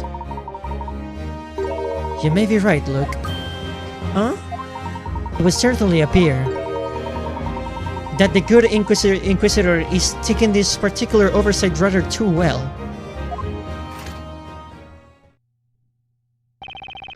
That is correct, Sir Apprentice Baker, but you should not underestimate me. This is perhaps your first time seeing this item, is it not? Right here is the very scepter you mentioned. One of the witnesses found it tossed in the shrubbery on the side of the path. Aha, yes indeed, that was I located it. My feet found themselves ensnared in the blasted thing, and it sent me flying through the air. Somehow, I'm not surprised to hear you fell, Gramps. The scepter does seem to carry the most sinister air. Indeed, my lord. However, this scepter will only work well in the hands of a witch, with the incantation being said out loud. Oh, that's too bad. I need to try lighting up some stuff on fire. Please don't look at me when you say that. You see, there are two magic gems set in this scepter. Magic gems. Looks like a red gem and a white gem. These gems contain a particular magic spell. By simply looking at these magic gems, one can easily determine which magic spell can be used. Nick, quick, look at this page. Okay, that makes sense. For Ignace, it is a red gem. Is that a red magic gem? Indeed, the red gem you see here is the spell Ignace. And if you look carefully, you should notice that the scepter also has one more spell that it can be used. One more spell. That must be the white gem. Mr. Wright, I found it. Here's the spell for the magic white gem. The Mirror, vanishing spell. Causes anything the caster touches to vanish from sight. Simply chant a mirror to make it reappear.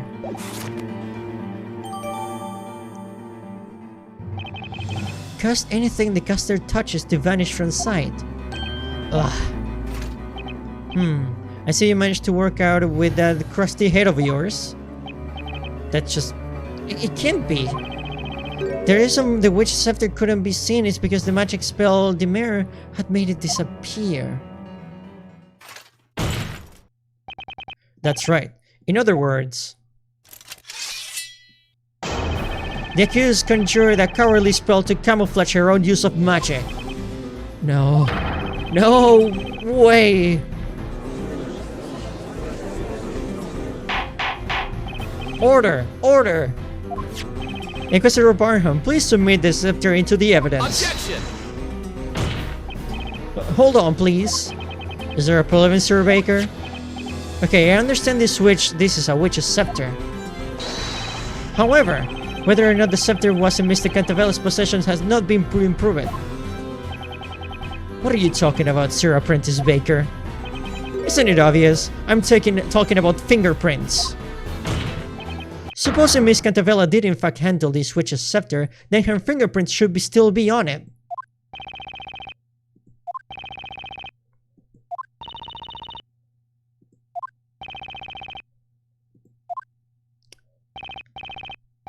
What's with the silence? You said fingerprints? Inquisitor Barham, tell me, just what is this Baker blabbering about? I haven't the slightest clue, my lord. It is the Baker's first time in court, after all. Huh? I'm afraid it's no use, Mr. Wright. In this world, it would seem the concept of fingerprints does not yet exist. What? I can't believe it. As I have already said, best you head back to the bakery, lest you continue to serve this court more of your half-baked ideas. They're about as half-baked as your terrible puns, Barham. Forensic science does not exist here. Instead, in this world, which witches and magic are accepted as fact, truly fascinating. But what the heck? There's just way too many things I don't know about this world. Mr. Wright, I believe you may be able to take these things you don't know and use them to your own advantage. Huh? The Inquisition believes there is no more room for debate in this matter. The accused clearly attempted to conceal her magic. Better luck next time, Sir Apprentice Baker. Mayhaps your next loaf will leave no such bitter taste in our mouths. Now then, my lord, I believe it is time. I ask that you render the unwavering verdict. Objection!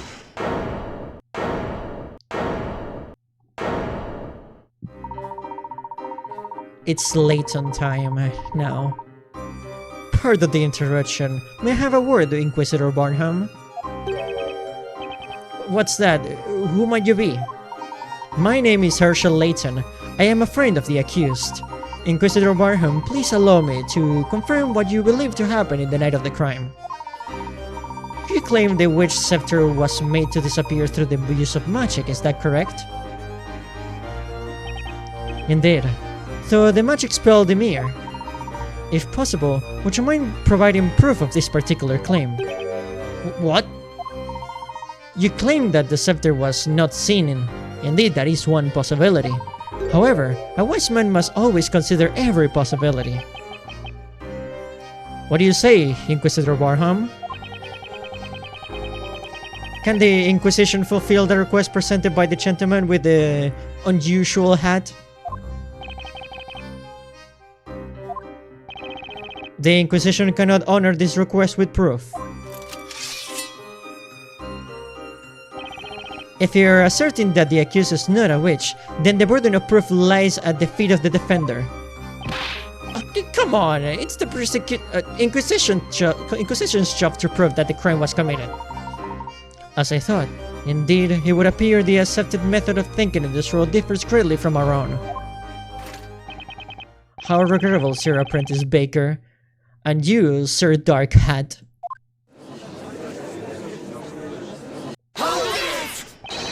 Inquisitor Barham, sir. Should you require it, I stand ready to lend my testimony. Would anyone care to purchase any pre-testimony flowers? Pre-testimony flowers? I got a lovely array of bewitching lilies. Snowna will not be dismissed so easily. We came here to expose the identity of this witch, isn't that right, Precious? A witch's scepter, you say that? Yes, I know of such specter. Allow me to elucidate the matter. What do you think, Inquisitor Barham? Your witnesses appear to have something to say on the subject. Very well. Most honorable witnesses, I grant you a request to testify once more. Tell the court all you know regarding this Thalia Magica.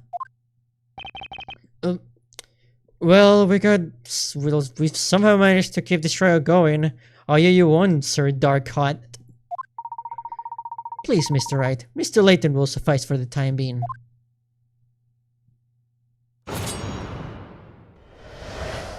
Okay. About the Thalia Magica. When I saw her, the witch was carrying a large milk bucket in one hand and a lantern on the other. The girl had the lantern hanging from her wrist. Her hand was controlled by it in a strange way. I got a good look at her hand. It looked for scent that she was gripping onto something. The witch was holding a scepter in her right hand. Is that so? She did not drop it once before she was apprehended. But this is absolutely contradicted by the drawing and the lantern itself.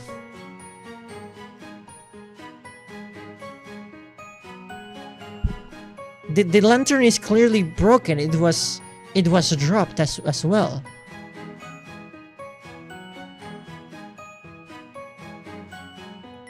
Yeah, I think we all saw this coming. I see. The accused's hands was contoured in a strange way. I do believe this is quite an important piece of the testimony. I saw it. I most certainly saw it. She was holding an invisible scepter. We saw it too. It was the girl up there without a doubt. I as well. These old eyes don't see as well as they once did, but I witnessed the hazy, blurry form on the accused quite clearly. Don't tell the court you're blind. My eyesight is as sharp as the edge of my trusty blade. A toy sword. How fascinating. Although I wonder if he understands the implications of that analogy on his vision. Sir Baker, you may now proceed with your interrogation. Mr. Layton's giving me another chance. I can't let it go to waste. Cross-examination. Okay. Water break. Checkpoint. Are we all okay? Water break. Much better.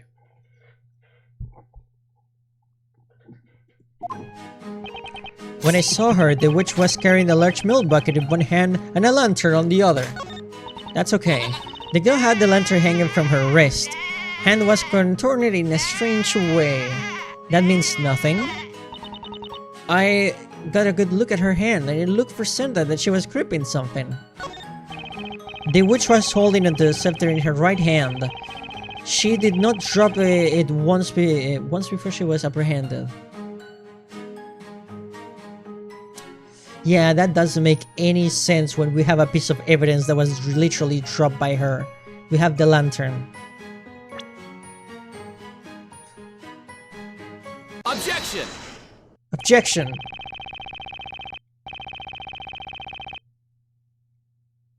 The right one. Right hand.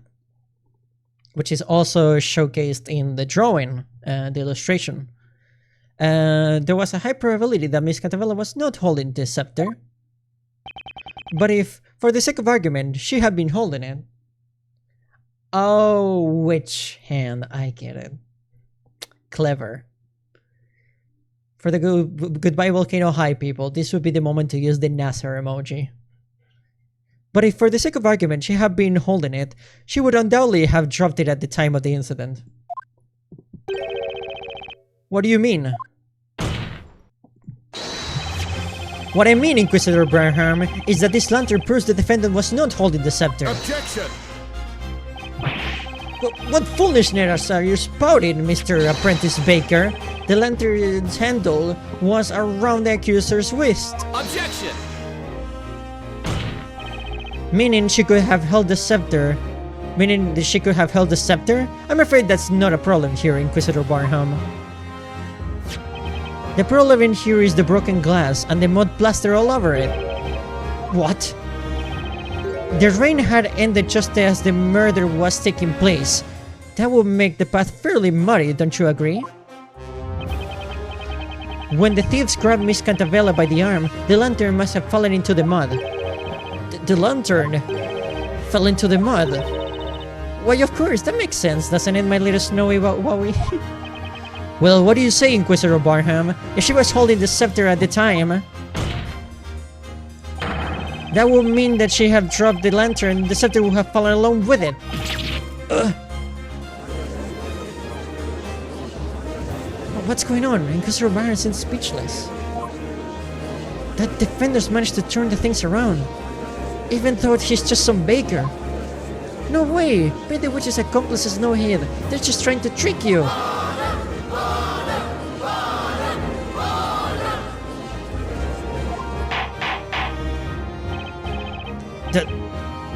Just what is this? Hold it! One moment, please.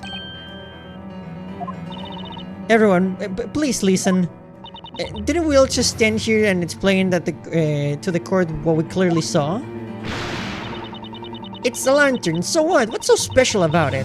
Explain it to me so I can understand. So that you can understand? Well, I mean, it's pretty obvious just by looking at it. Mr. Wright. What is it, Mr. Layton? There is something about this witness. Miss Kira, was it? Tell me, Miss Kira. How good is your eyesight, exactly? Huh? As you just heard Mr. Wright explain, the answer you query is quite obvious at the glance. Tell me, are you able to see the mud present in this lantern? Mud? What are you talking about? Your Honor, did you hear that just now? Huh? Yes, indeed. What does that mean exactly? It means that Miss Kira's poor eyesight is the reason she cannot see the mud present on this lantern.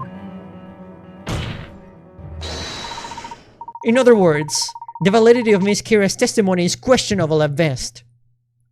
Layton is doing the pointing thing now. I feel right at home.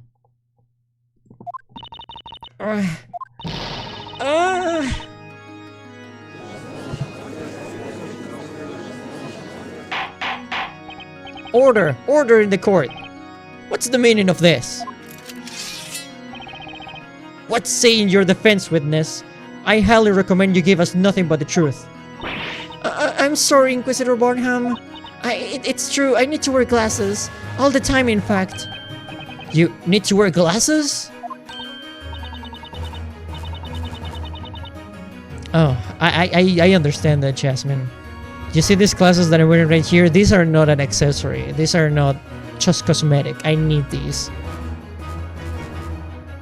Not that you mentioned it, I did notice something odd about you today. Oh, I thought you looked familiar. Gone is the mist that clouded my mind. In its place, clarity. For mating, a pair of spectacles are as valuable as a shield at night. Make it and procure another pair.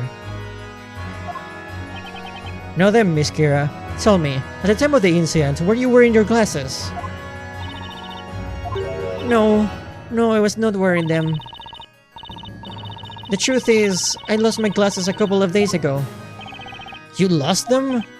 So, her glasses were missing during the time of the incident. Mr. Wright, may I recommend that you keep note of this fact. It could prove useful later. Got it. Am I to believe there is nothing left to prove on this matter? At the time of the murder, the accused did not have a witch's specter in her possession. Hold it! Wait just a moment, so I have much more left to say. That's right, my trusty sword of justice shall cut through this witch's treacherous lies. I may have lost my glasses, but I haven't lost my will to testify. Eric, I remember now. Old age has a way of sneaking up on me. I'm sure you must understand. Yeah, I understand. I understand you're completely ridiculous. It would seem as we have not yet arrived to a clear-cut verdict. If it helps yellows, the C in scepter is silent. The S carries the pronunciation. Okay, so it's scepter. Thank you for the clarification. So me, I love the fit you have going on in this for this stream. Your fashion game is unreal. Should I give you a closer look at it? Here you go. I have showcased it before, but I have no problem in showing it again. For this outfit, I designed myself with the intention of having for whenever we go into more detective-esque adventures. For this is not my normal, of course. Boobies. I'll take that as a compliment.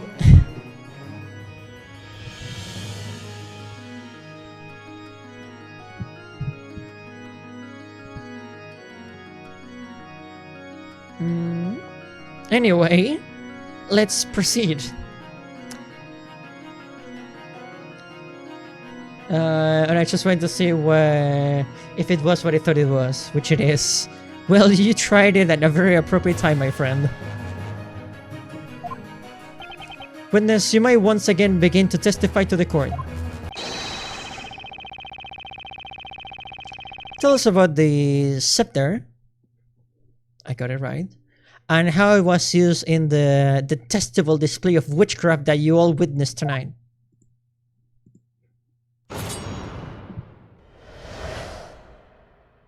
Okay, about the Talia magic. The girl was not holding the scepter in the same hand as the lantern, which means the accused is holding a milk bucket in the court illustration. Who's to say she wasn't also holding the scepter in that hand? That milk bucket is lighter than it looks. Even Snowy could carry it, so she could have easily held the scepter as well. I did not see this milk bucket. Everything felt like an illusion.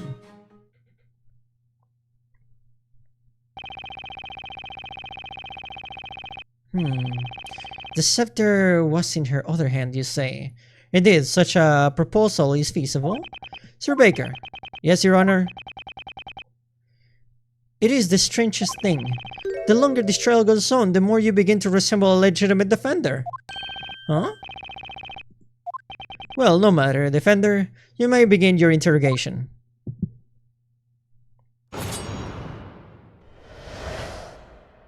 Okay. But in the illustration, she's holding the bucket of milk with her entire hand. It's not like it was around her wrist, just like the lantern. The girl was not holding the scepter in the same hand as the lantern, which means it must have been on the other hand. The accused is holding a milk bucket in the court illustration. Who's to say she wasn't also holding the scepter in that hand? The milk bucket is lighter than it looks. Even Snowy could carry it. She could have easily held the scepter as well.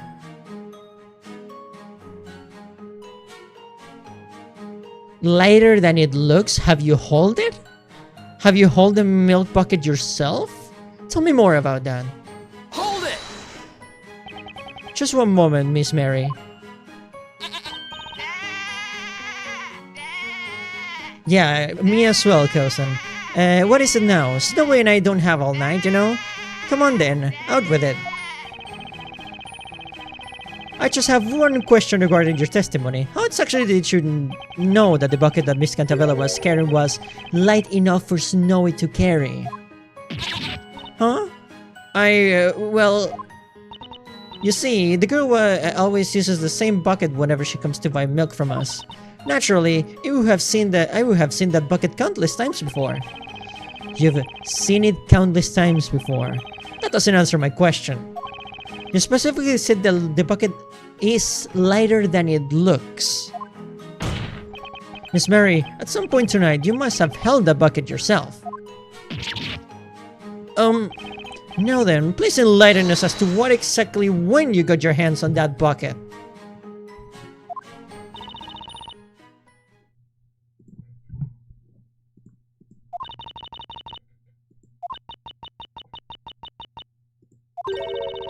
It's true. By the time rocks and mugs have already been burnt to ash. And then I noticed the milk in the bucket that the girl had been holding in her hand. The milk? Then, when those two went up into a blaze, Snowy and I made a dash for the bucket. As the girl stood in there looking confused, we took the milk from her to make sure it was okay? Huh? So you saw two men being burned to ash, leaving no trace, and you're concerned? Okay. Huh? Unbelievable! Witness, you...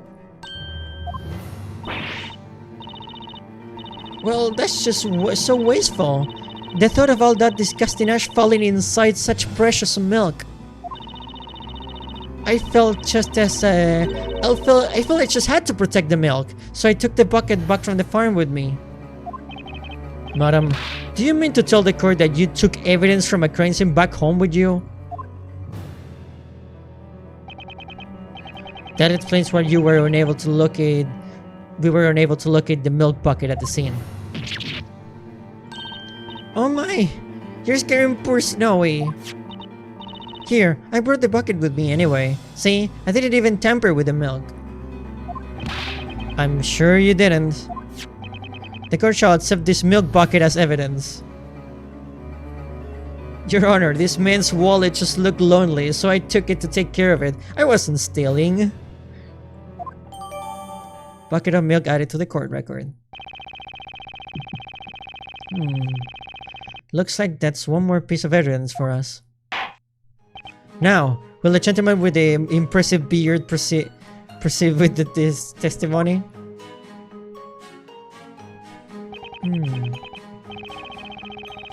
I did not see this milk bucket. Everything felt like an illusion.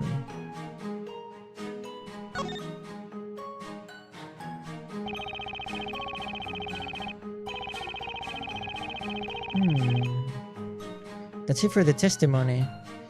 Still, something is bound to be there. I can't believe Mary took the bucket home with her. Miss Mary must be one of those thieving forest wolves we've been hearing about. Let us hope she doesn't eat like a wolf as well, look. For her Snowy's sake. I got this new piece of evidence, but the question is, how can I use it? You know, looking at this milk bucket now, it looks sort of different from the sketch, don't you think? It might be a good idea to get a nice good look at the actual milk bucket. The girl was not holding the scepter in the same hand as the lantern, which means it must have been in her other hand. No, she was holding the milk bucket we've been talking about this whole time. The milk bucket this pillar was carrying at the time of the crime. Mary brought it back to her farm. Objection! All of your testimonies have come to the same conclusion. The scepter was not in the right hand of with the lantern, therefore it must have been in the other hand that was holding the bucket. However, that's not it, not by a long shot. What do you mean? Contrary to one of the witnesses stated, the milk bucket was in fact at the crime scene. And you'll also notice something about this bucket. Take a look at the court illustration. Something about the bucket seems a bit odd, wouldn't you say? Objection! This illustration was based on eyewitness accounts, so a small discrepancy or two is conceivable. Objection! Actually, Inquisitor Branham, it's highly likely that this illustration is much less accurate than you think. In fact, there is a blatant contradiction present in this illustration.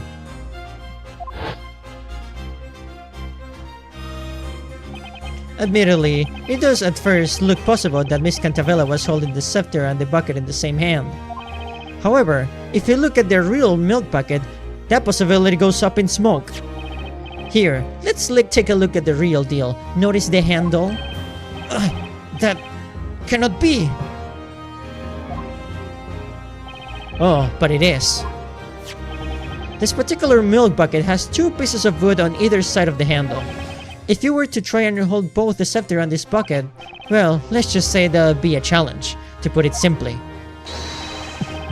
There's no way anyone could hold both the bucket and the scepter at once. What? That must mean clearly you have the wrong bucket. We never lie when it comes to milk. That is the very bucket I took. It looks like the witnesses are as surprised about this as Barham. The defendant couldn't have been able to hold the bucket and the scepter at once. Also, we have already established that she was not holding the scepter in her right hand. Therefore, the defendant, Miss Espella Cantavella, was not holding a witch's scepter at any point during the incident.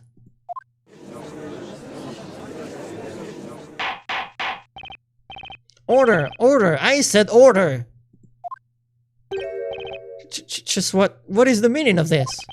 In all my days as judge of this court, I have never heard such an argument.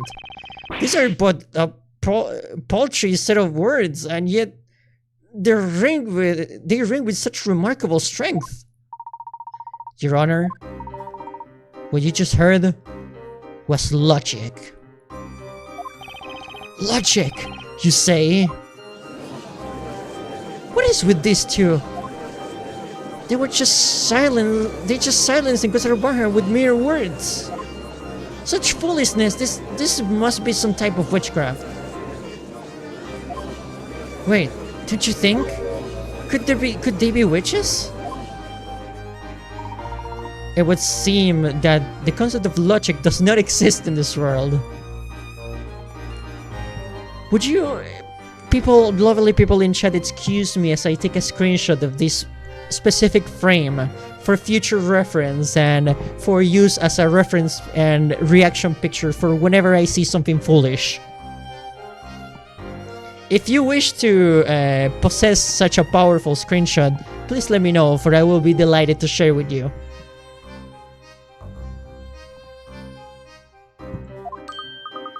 Right, let's take this chance to knock out their case and down a peg or two. I'm worried if we keep this up, we'll be joining Espella in a one-way trip to the flames. Objection! Most intriguing. A knight allows his sword to speak for him during battle. He has spoken with a sword of words.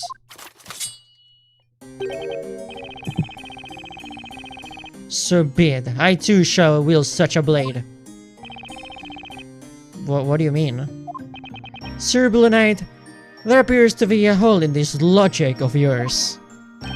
A hole? According to the earlier testimony, it was believed that the accused had a lantern hanging from her wrist by the handle. However, she supposedly dropped it, hence it being covered in mud. That's right. Well, that might be true. It does not necessarily mean the accused was therefore unable to use magic. It is a mere question of when she stopped the witch's scepter. When she dropped the witch's scepter. What do you mean, Inquisitor Barnham? It is very simple, my lord. The accused, while first holding the lantern and the witch's scepter, cast her magic. Then, she dropped both the lantern and the scepter. Wouldn't that mean the scepter should be covered in mud as well? The witch's scepter was dropped after the spell was cast. Of course, yes, that must be it. What say you, Sir Blue Knight?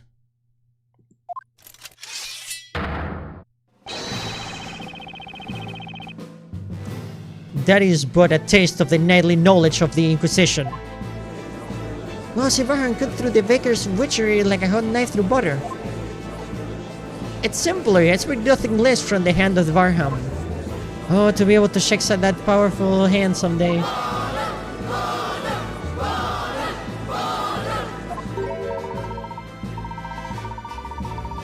That Inquisitor isn't quite what he first appeared.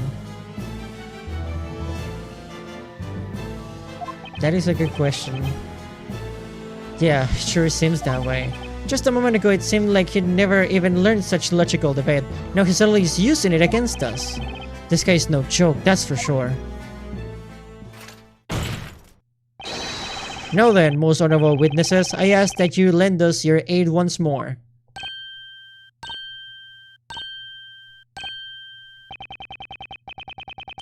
I request that you all testify to the court once more. Tell us which occurred first, the dropping of the lantern or the casting of the spell. Witnesses, you may begin your testimonies. Tell this court of you in your own words about the sequence of events which transpired tonight.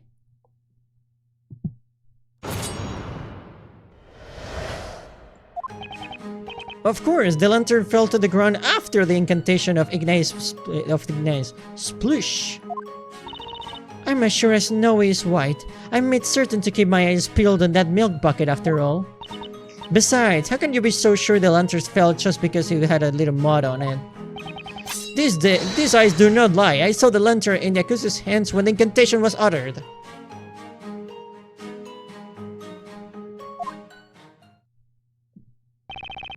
Figures. Their testimonies are all over the place now. These 4 testimonies, they are most interesting. The witnesses all saw the same thing, and yet people's memories are evidently quite fickle. They can never be truly a reliable source. Well then, Professor, with enough poking and prodding, I bet we can really cause their testimonies to crumble. Of course, we need to exploit their fickle memories to turn this thing around. Which means we're probably gonna use the old man for this. We got this, Nick. We'll press them so hard they won't even remember what they had for breakfast. I can't even remember what I had for breakfast. Now, Sir Baker, you might begin your interrogation.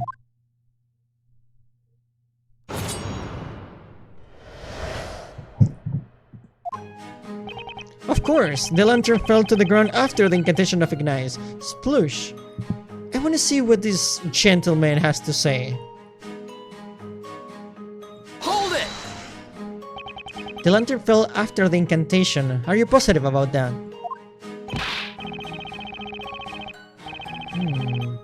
I say, I am possibly positive that I am positive. I heard her voice and then sploosh. That sploosh. Was that the sound of the lantern hitting the ground? Indeed, but of course, did you see? But if you look at the lantern, you'll notice that the glass is shattered. You specifically said you heard a sploosh. Shouldn't you have heard the sound of the glass shattering when it hit the ground? The sound of glass shattering? No, I'm afraid I failed to catch your drift. I was present in the area a bit further away from the crime scene, you see. I have no recollection of hearing such a sound. No recollection. Precisely so. I'll have you know I can easily hear the dog barking across town. Do not underestimate my hearing. I wasn't. Relax, Grandpa. There is nothing of interest in this testimony. Will the witness with the goat please proceed with her testimony? Huh? Alright. You mean us. You start us. Didn't he, Snowy?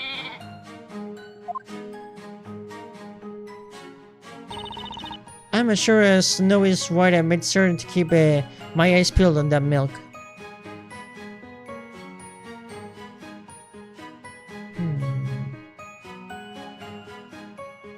Okay. Okay.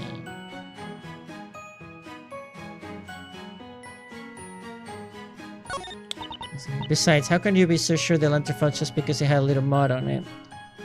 It's broken. His eyes do not lie. I saw the lantern in the accuser's hand when the incantation was uttered. What do you think, Nick? Did you notice anything fishy? Yeah, possibly. I think there might be something I can use. Really? Wow, I didn't hear anything special. There was definitely something out of place about that one witness testimony. It was something I haven't noticed from any of the other witnesses so far. It appears you may have found something, Mr. Wright. A 4-witness cross-examination. This is something I'd never done before. But then... maybe there's another way I should be tackling this. I believe it is worth trusting that intuition, Mr. Wright. Okay, I got it. Alright, let's try pressing that old man one more time.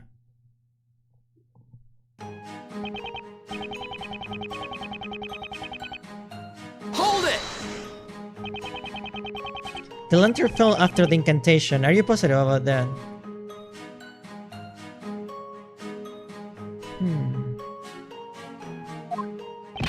I say, I am positive that I'm positive. I heard her voice and then sploosh.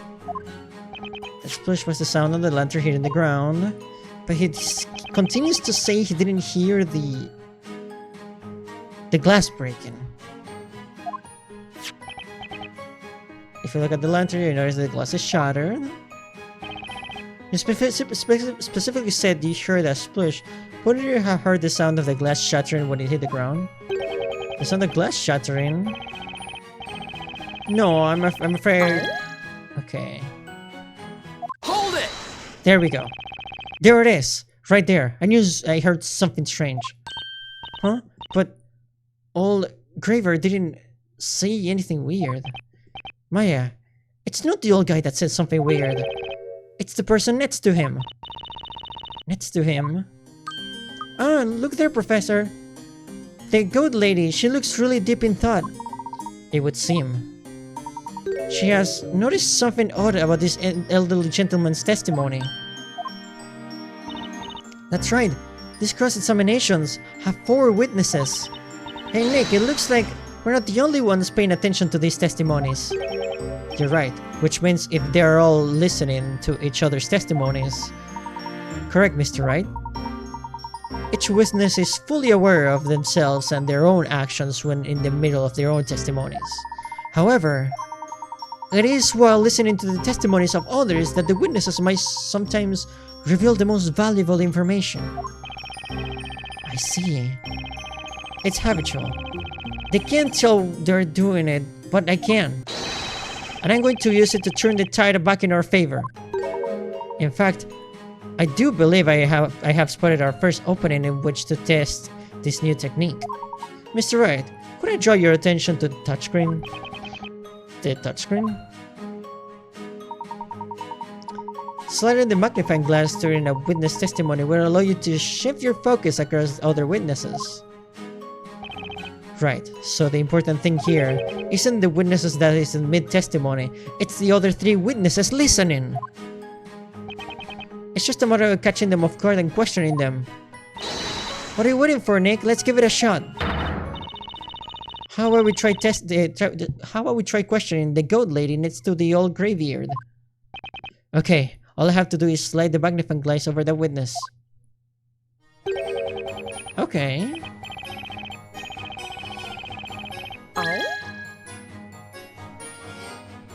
Question. Hang on! Excuse me, Miss Mary. Oh, do you mean us? But Snowy and I have nothing else left to say. I knew it. I caught her completely by surprise. Mr. Wordsmith just gave his testimony. He told us all about the sound he heard when the lantern fell to the ground. Mr. Wordsmith didn't seem too sure, but I wonder if you may happen to have something to say about this. Well, that's... Is that alright, Sir Barham? May we answer the question? Do what you will, madam. There is no need for formalities. Huh? Well, we'll try to explain, won't we, Snowy? The truth is, we did hear something. That is to say, we heard the sound of the lantern glass shattering. We're sure of it. It was frighteningly loud. It quite startled us, didn't it, Snowy dear? It looked in the direction of the sound, but it couldn't see anything, let alone the girl, those 2 thieves. It was a tad dark after all. When the glass shattered, the flame inside must have gone out, hence she could not see them. That seems to be the gist of it. Then, as I peered into the darkness, I heard it. You heard it. What did you hear exactly? You know, Dad, I heard the incantation for the spell Ignace.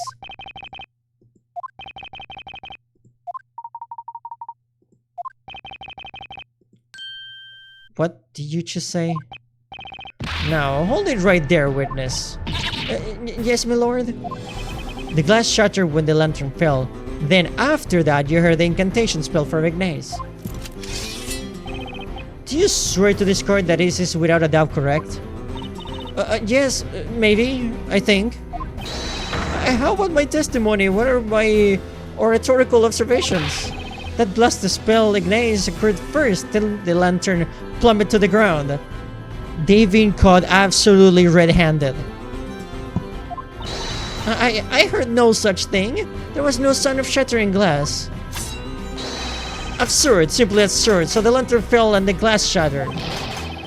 That doesn't change the very fact that this girl is a witch. Objection! I hate to disappoint you, but that's not quite the case. The fact is, this testimony changes things a lot. Wouldn't you agree, Inquisitor Barnham? What is the meaning of this?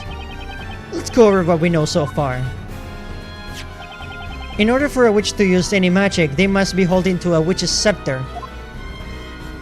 And yet, none of the four witnesses saw the defendant holding a scepter of any kind.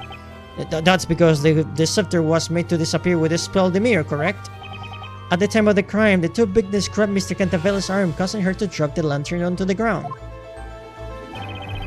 If, at the time, she was in fact holding an invisible scepter, then the scepter must have fallen when she dropped the lantern. Now, let's say hypothetically that Miss Cantavella really is a witch.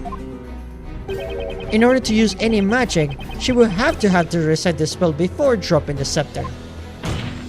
However, as our witness, Mrs. Mary, has just stated in her testimony, she heard an incantation for Ignace after hearing the lantern glass shatter.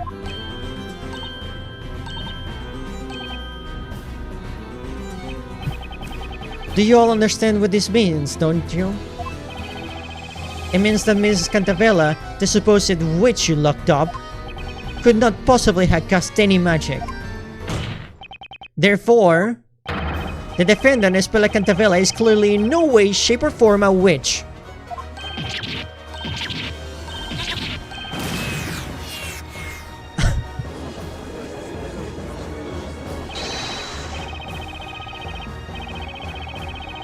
Guillotine.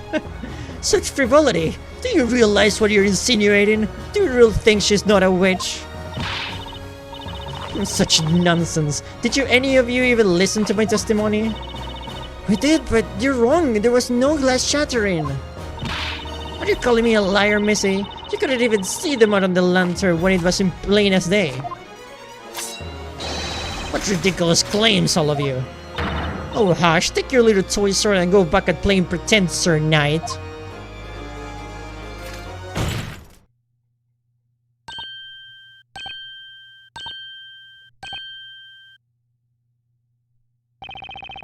Witnesses, this is a court of law, not a playground.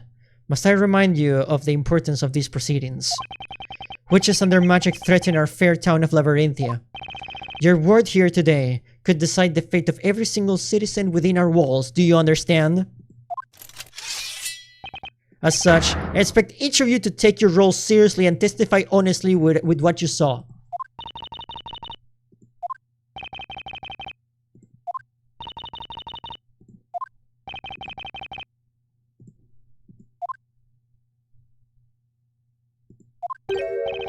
In all my days as a judge of this court, I have never seen such behavior. Behavior that leaves a cloud of doubt over the credibility of each of your testimonies. Indeed, my lord. Quite a miserable set of witnesses, this is. I see. It would appear this trial has come to a sudden halt. Huh? So that must mean... Quite right. It means you have won this trial, Mr. Wright. Yes, old man, it's called reasonable doubt. Also, welcome to the stream show. We've won! I can hardly believe the situation we have ourselves in. I did not anticipate this trial ending with such strange turn of events. But due to these witnesses' dubious credibility, I can see no other reason to continue. What say you, Inquisitor Barham? As you wish, my lord. What's going on? They're actually going to let this witch run free through the town? Curses! If it wasn't for that witch and her friends.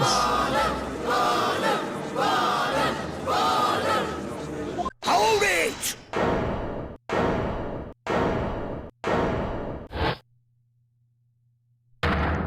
Wait a blooming second. This trial ain't even close to being over. Not before I take the stand to testify!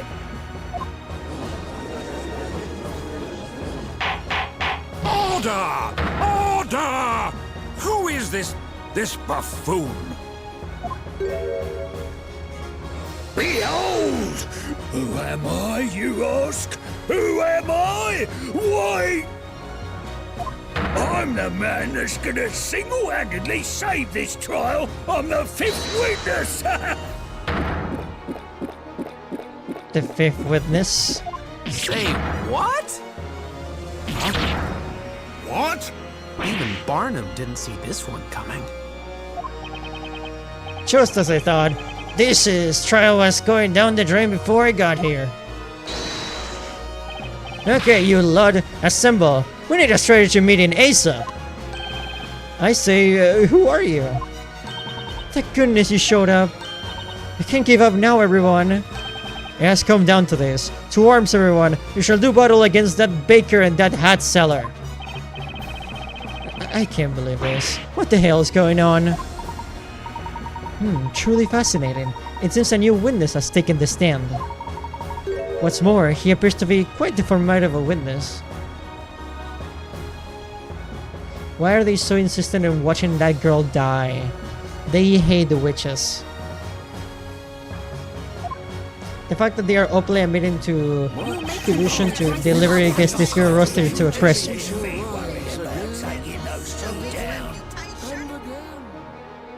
They should immediately be thrown out of court. Well, I guess this trial is still far from over. That is amazing. Ah, to be continued.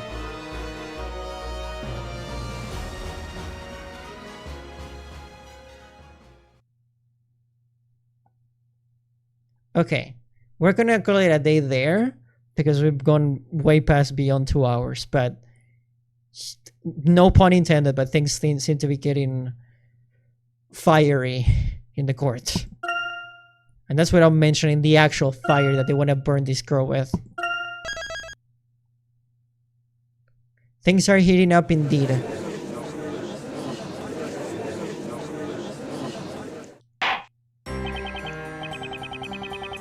But we're gonna leave it for now. Let's save again just in case. And this trial will resume. We will get the verdict of this trial in the next episode of Professor Layton and Phoenix Wright. It should be called versus Phoenix Wright. It should be called and Phoenix Wright. But anyway, thank you all so much for joining another live stream. It has been a pleasure to stream for you all as always. And I truly hope everyone here has a fantastic rest of your day.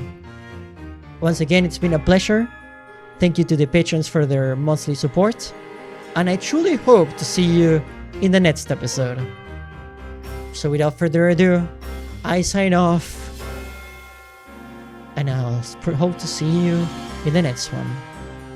And I'll see you, Space Cowboy. Bang.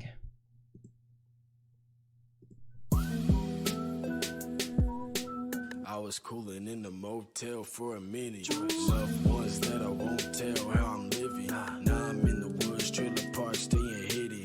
In the rap game, slashing through a million minions. IRL is lame cause I'm broke in Virginia. Surrounded by the slimy cold-blooded, they amphibians. I ain't dark as I was, hit the amphibian. Pulled a beam katana out in the slaughterhouse. I was hired cause you talking loud, starting drumming out. I got fire cause I understood what they talking about. So I fight them cause I understand all they charming out. In the woods, smoking on some woods, gave me feeling good, but it's great. Can't escape my fate, would it if I could? On some LBs, for these LBs I had to hustle. Desperately trying to find paradise through this desperate struggle. One kill, it be killed, it's the way that I'm living. Throw my life away, but I had to hide my feelings. Trying to stack LB straight to the ceiling.